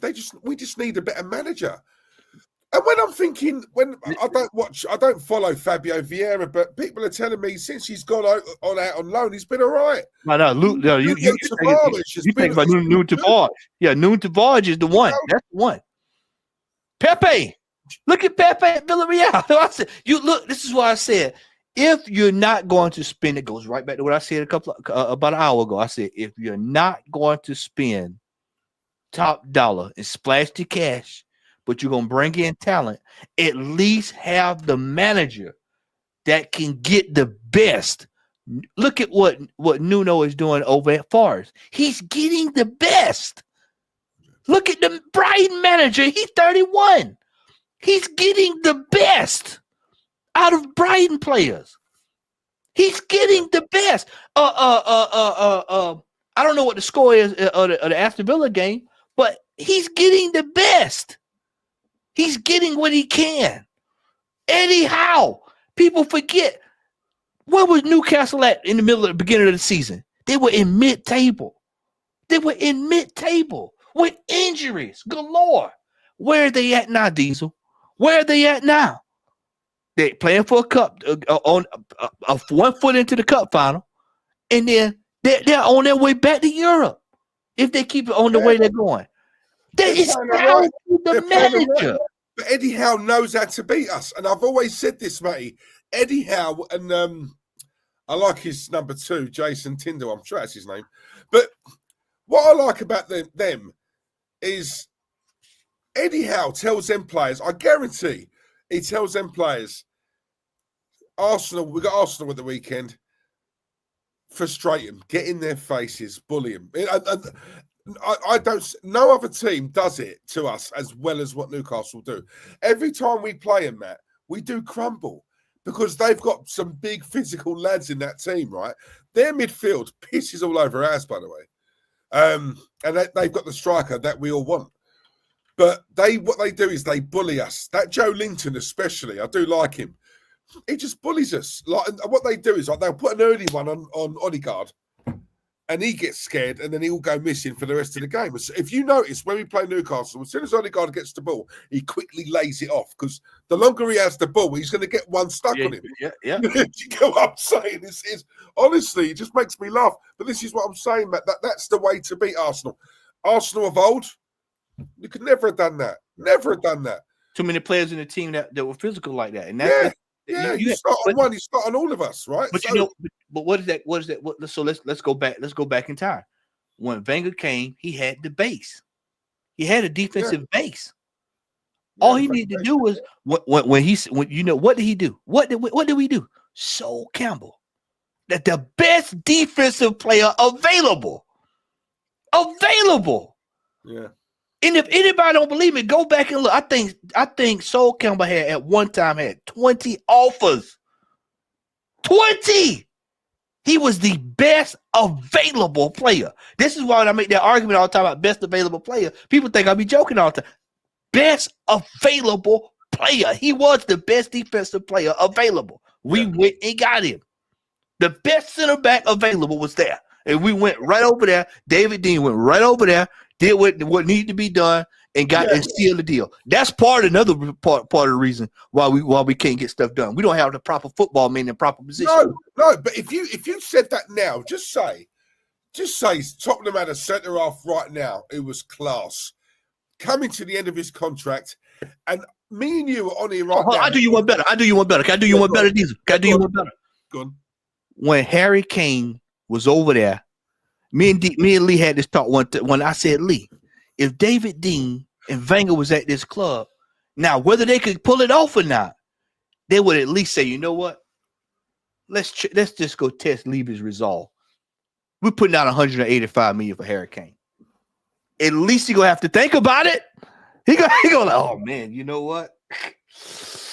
Yeah, man, we might have to. I don't know. We're gonna, oh man, I don't know. We're gonna get this again. We might have to, bro. You gotta do that.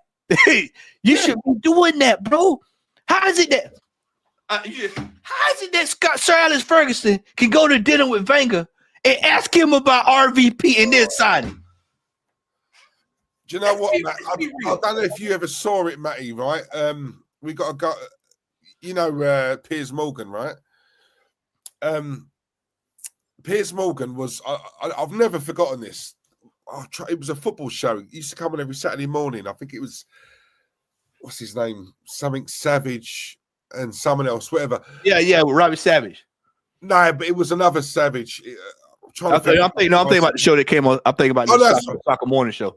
Actually, no, it might have been that one, but I'm trying to think of what his partner's name was. But anyway, Piers Morgan was on there, and so was Martin Keown, right? And Piers Morgan was saying, look, these players today, they're nothing like that they was in your era, Martin. And Martin's the mouthpiece for the club, isn't it?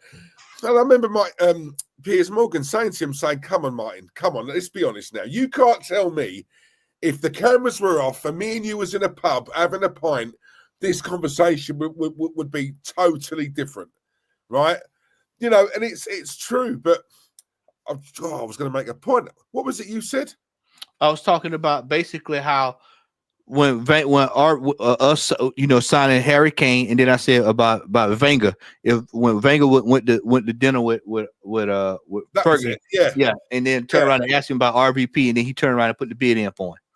That was it. That was the point I was making, right? And so Piers Morgan also said, he's disgust at the fact that we let our main striker, a quality player like RVP, go. And even he said, he went, can you imagine? This is the difference between Arsene Wenger and Sir Alex Ferguson. If that's the other way round, right, and Arsene Wenger rings up Fergie and asks about Wayne Rooney, right, at the time, Fergie would have called him every name under the sun and he would have hung up on him. That's the difference, Matty. That's the difference. You want another example? United, right, they was our biggest rivals back then, not Tottenham, right? They was our biggest rivals. Everyone knew all they needed was a gunman up front and they were going to win the league. And what did we do? We helped them. And we gave him to him on the cheap. Do you want to bring that back? You want to bring that to modern times? Let me tell you what we did. We turned I'm gonna say this, I'm gonna get ready to scoot out here in a little bit, but I'm gonna say this. Yeah. We did the same thing. The reason we're paying for these sins right now with City, we helped them do it. We paid for Jesus and Zinchenko. They took the money and they went and bought who? Erling Haaland. We still hadn't learned our lesson.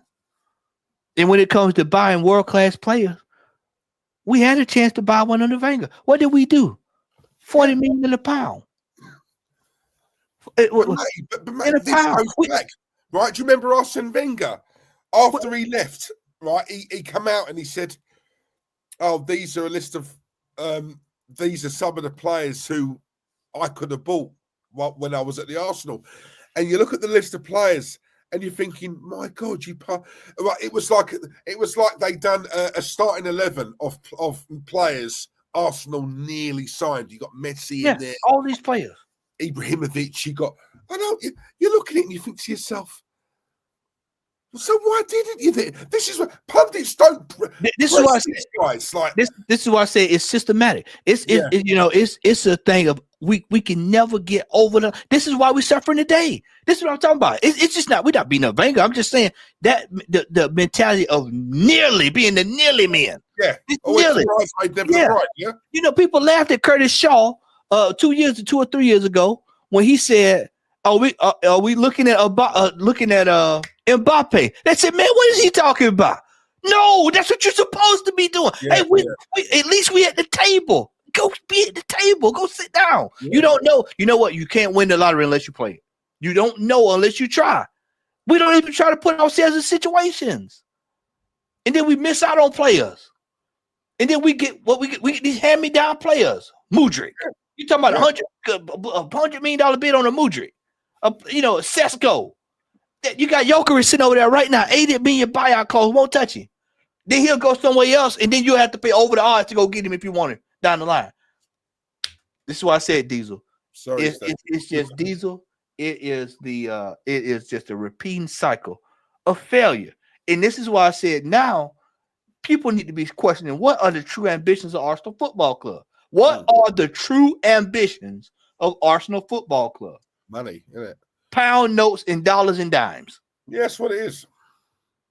That's what it is. But you know what? As you just said, like what Kenny said to you the other day, he's walking past the armory, he's seeing when that's happening, Matty, you know, the owners are probably looking at that thinking, all right, you know, there are a few YouTube channels sort of like talking about us, but on the whole, we're all right. Look, you know, it's sold out. Look, you know, there's a queue coming out the door. We're all right. We ain't got to do nothing. And this is the problem. Yeah, the varsity. You know, and this is, and do you know what? I'll see him. Don't get me wrong. I think they're lovely looking. They're nice. Yeah, but there's no way I'm buying that. No chance. That's what I'm saying.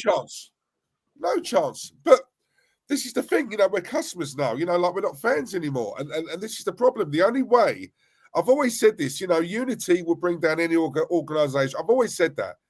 Yeah. So I have a film, and it brings down institutions. If everybody's on the same page, it'll bring down an institution. You know, of course it does. Nat Leslie as well. Big up yourself. Number one, factual stream. I like listening to anyone who speaks the truth. Support the club and not the manager. Makes me wonder, don't the fan base want to be serial winners?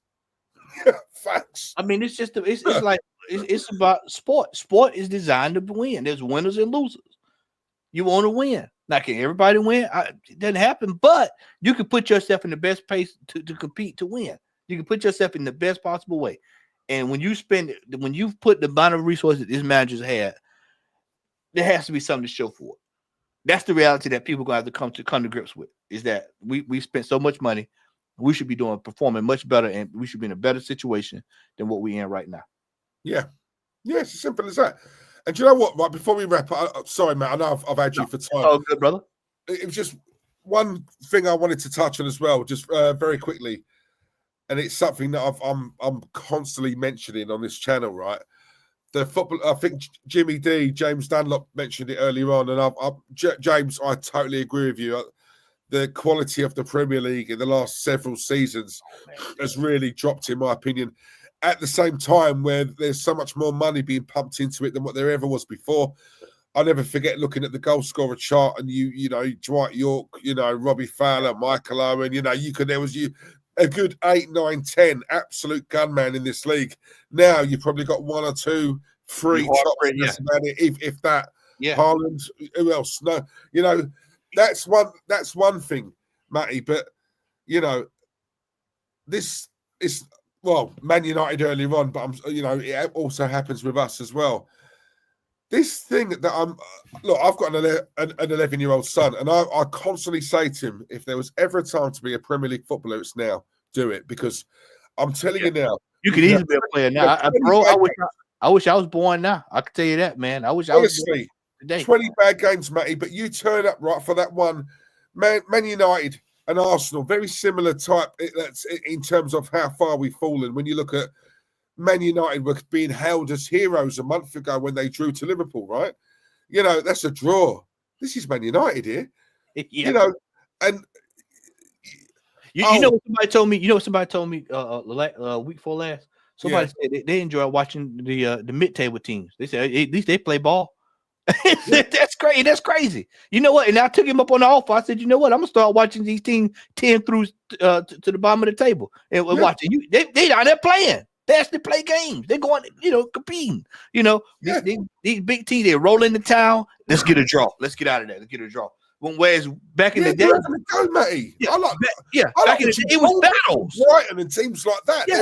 Yeah. They're giving it a go. Look at Forrest on Sunday. I watched that game. Forrest, the way Forrest moved the ball back to front. Boom, boom, boom, boom, boom. I love their counter.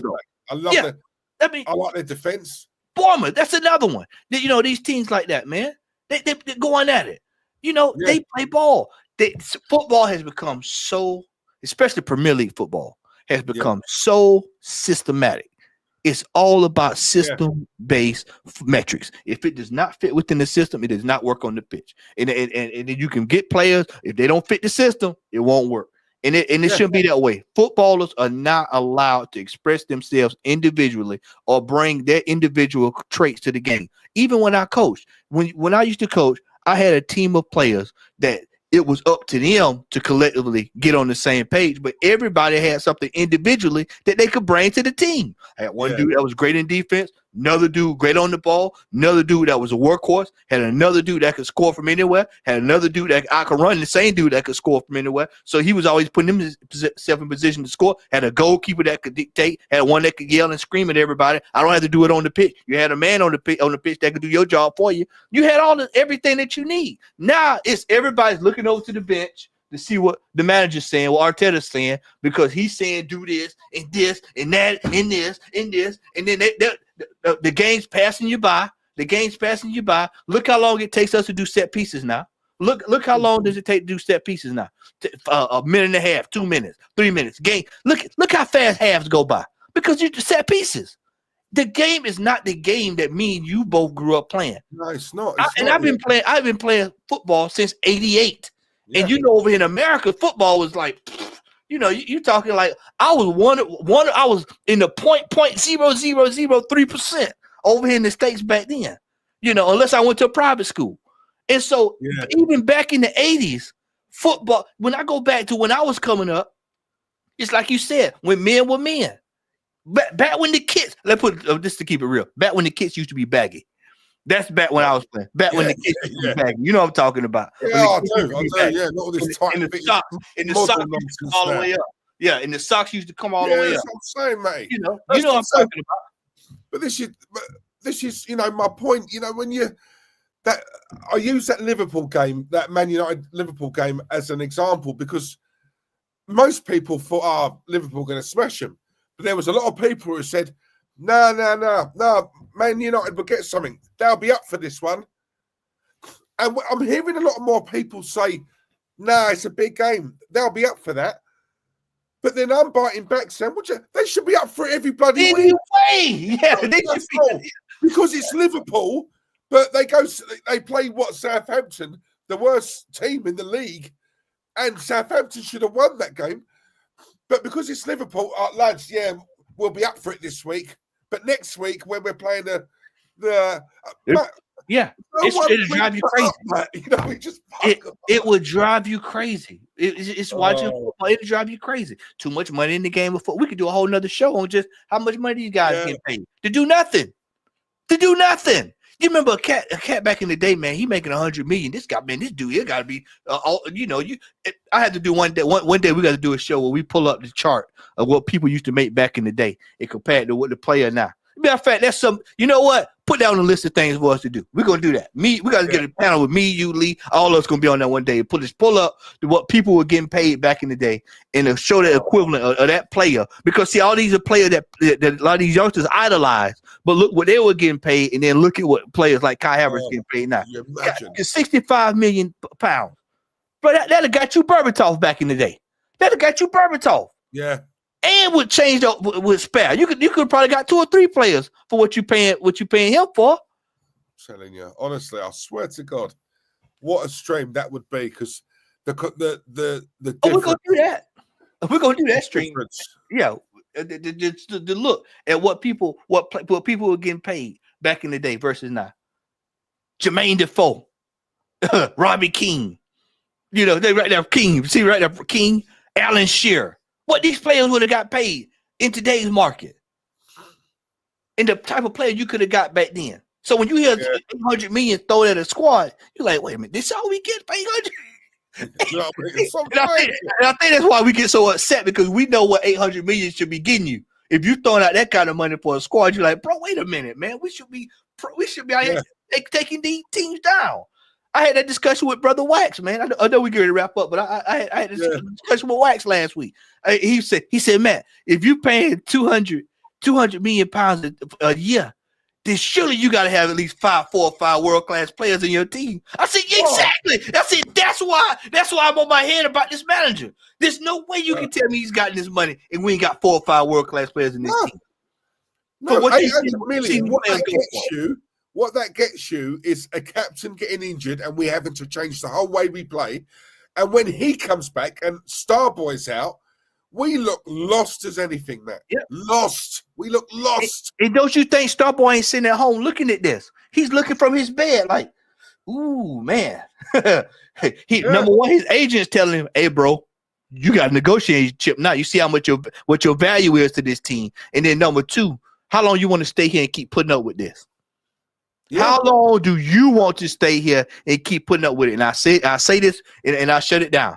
I say this. A lot of this fan base, they will not wake up until he decides that he wants to leave. When he leaves, then they'll feel like how we felt when City came in and started raiding us. You remember that? We were pissed. Listen, this is what I'm saying. These fans, a lot of these fans, not all of them, but a lot of them, on the one hand, they can't moan about us when RVP went and Fabregas, and well, if that's the case, you run the risk of this happening again, because these players, the last 2 or 3 seasons, they've been runners up to Man City.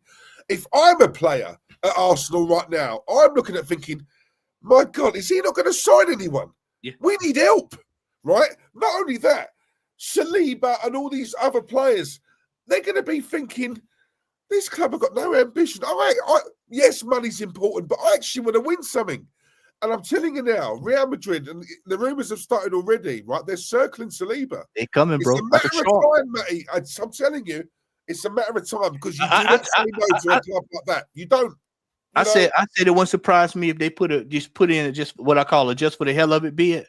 in this transfer window just to get it knocked back to just start. You start thinking. This is why his performances have been partly been the way they've been so this year. Yeah, his mind is over at the Bernabeu.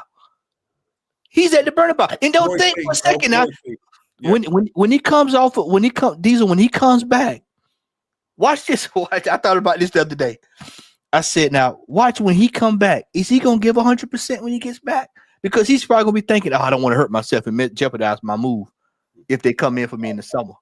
Yeah, no, I'm telling you, he's got no loyalty to us. This is the thing, right? With a lot of these fans, I don't know if it's an age thing or what.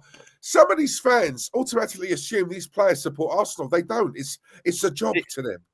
It's a job. Yeah. Exactly. It's money. They're in London. Arsenal are a big club, right? We don't move like them, but we are a big club. They ain't loyal. They ain't as loyal as they are to the football club. As the fan, they are not as loyal to the football club as the fans are. Let's put it to you that way. Yeah, facts. And they will go one by one. They will go if they're seeing this club regress. Because my thing, right, and I'll end on this, Matty. Right, my thing is, I think you said it earlier on. When you look at Man City this season, they've been nowhere near what they have been. Liverpool, no one saw coming. Chelsea are getting their act together slowly but surely. They are. When all these teams were in a state of, I look at Arsenal, Chelsea are in free fall. Take advantage, improve. While these clubs are dropping or they're not at their usual standards, don't just, we'll buy something because they have. I get it all the time on here, Matty. Arsenal ain't bought no one yet. Yeah, but Diesel, to be fair, neither have Man City, Man United haven't.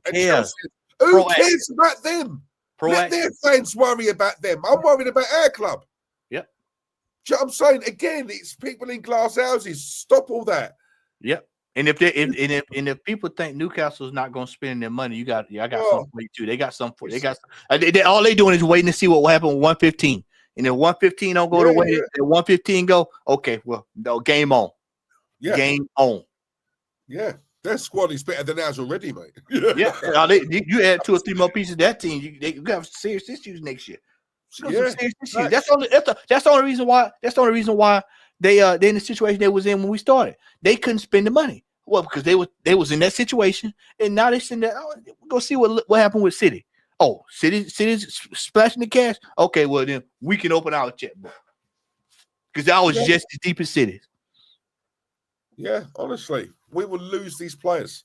Some of them I want to lose, but there are some where the agent. Because listen, if these players make moves, the agent gets paid, guys. The agents will be in the ear. I'm telling you. Yeah, that's how they get paid. But listen, an hour and 52 minutes. Matty, thank you very, very much, mate, for your time. Yeah, man. It's just so easy for time to go when me and you were on it, man. Someone said earlier on, big up Nat Leslie. We compliment each other. We're more or less twins, aren't we? Like it's like Danny and Arnie. But honestly, love it. Twins. But, Matty, now, listen, all joking aside, mate, I've really enjoyed this tonight. And do you know what? It makes a change from, I hate Arteta. Want him out. Let's go a bit deep. Let's do a deep dive. Because a lot of this was here before the mount. I can't blame this man for everything. There's a lot of issues which are fully ingrained in the club long before this man got here. So, but it's very hard to talk to someone on that level because they don't see it from how it's all about the here and today. But no, a lot of this goes back. Yeah, you got to go through history, man. I'm a big fan of history. Man. You have to go. I'm a student of history, so you have to always go back and look at how did you get to the situation that you in now? What steps did you take? And so when you look at the Arsenal situation, it's just not all on this manager. It's this administration, this board.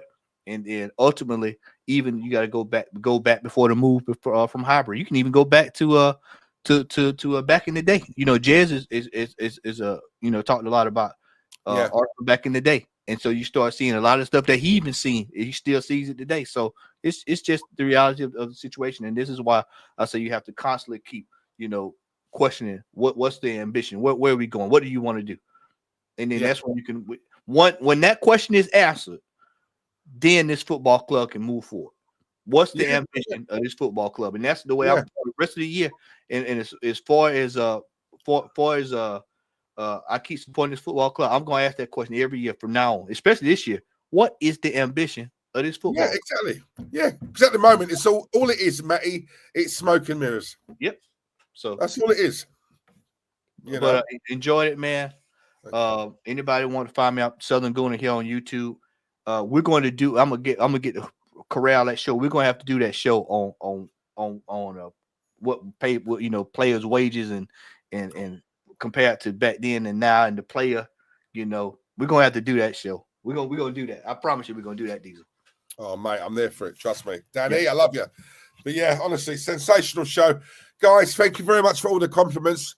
Once again, Southern Gooner, please, if you haven't already, I would assume the vast majority of you are. But if you're not, subscribe to this man, because let me tell you something now. In my time of YouTube, one thing I do know: so many people on here who chat nothing but fart. Yeah, chat rubbish. Right? This man, telling you, Matty, you're always welcome on this channel, man. I'll tell you, I love talking like this with you, because the way you break it down, it's not just you can back it up with logic. I love that. You can't beat intelligence, especially when you're having a football chat as well. So honestly, much appreciated. And yeah, tell the guys where they can find you and what you got coming up. Southern Gooner here on YouTube, and tomorrow I'll be with Lee doing the watch along, the Zagreb watch along. That'll be an interesting game tomorrow. Did you know Fabio Cannavaro is the manager of Dinamo? Did you know that? Oh, is he? Yeah, he just got hired a couple of months ago. They sacked the other manager and brought him in. So yeah, he's running the show. So I'd expect tomorrow's game to be, if they play in the spirit of him, I expect the game to be a little difficult. I'm saying, God, we're done already. So any point going? Tomorrow we'll definitely have a difficult game tomorrow. So we'll see. I think we'll peg a win tomorrow. I'm gonna go 2-1 tomorrow, and I think we'll get out there. And I think that'll be it. But it wouldn't surprise me now if we drew, but I think we'll win tomorrow. I feel pretty good about tomorrow. Yeah. I can't see him slipping up, especially in that. I can't. But who knows? Yeah, we'll scrape it, I think. It's Static. I see you in the chat. Yeah, we're gonna have to have a big panel. Yeah, because Static can get them stats and numbers. So yeah, I got you, Static. We'll make sure we get you on that show as well, bro. We'll get you on that. Static. Right, lovely. Cheers, guys. Thank you very much. Yeah, I'll be back next week. Much love to you all. Big up yourself. Thank you. Much love. Arteta out. I second that.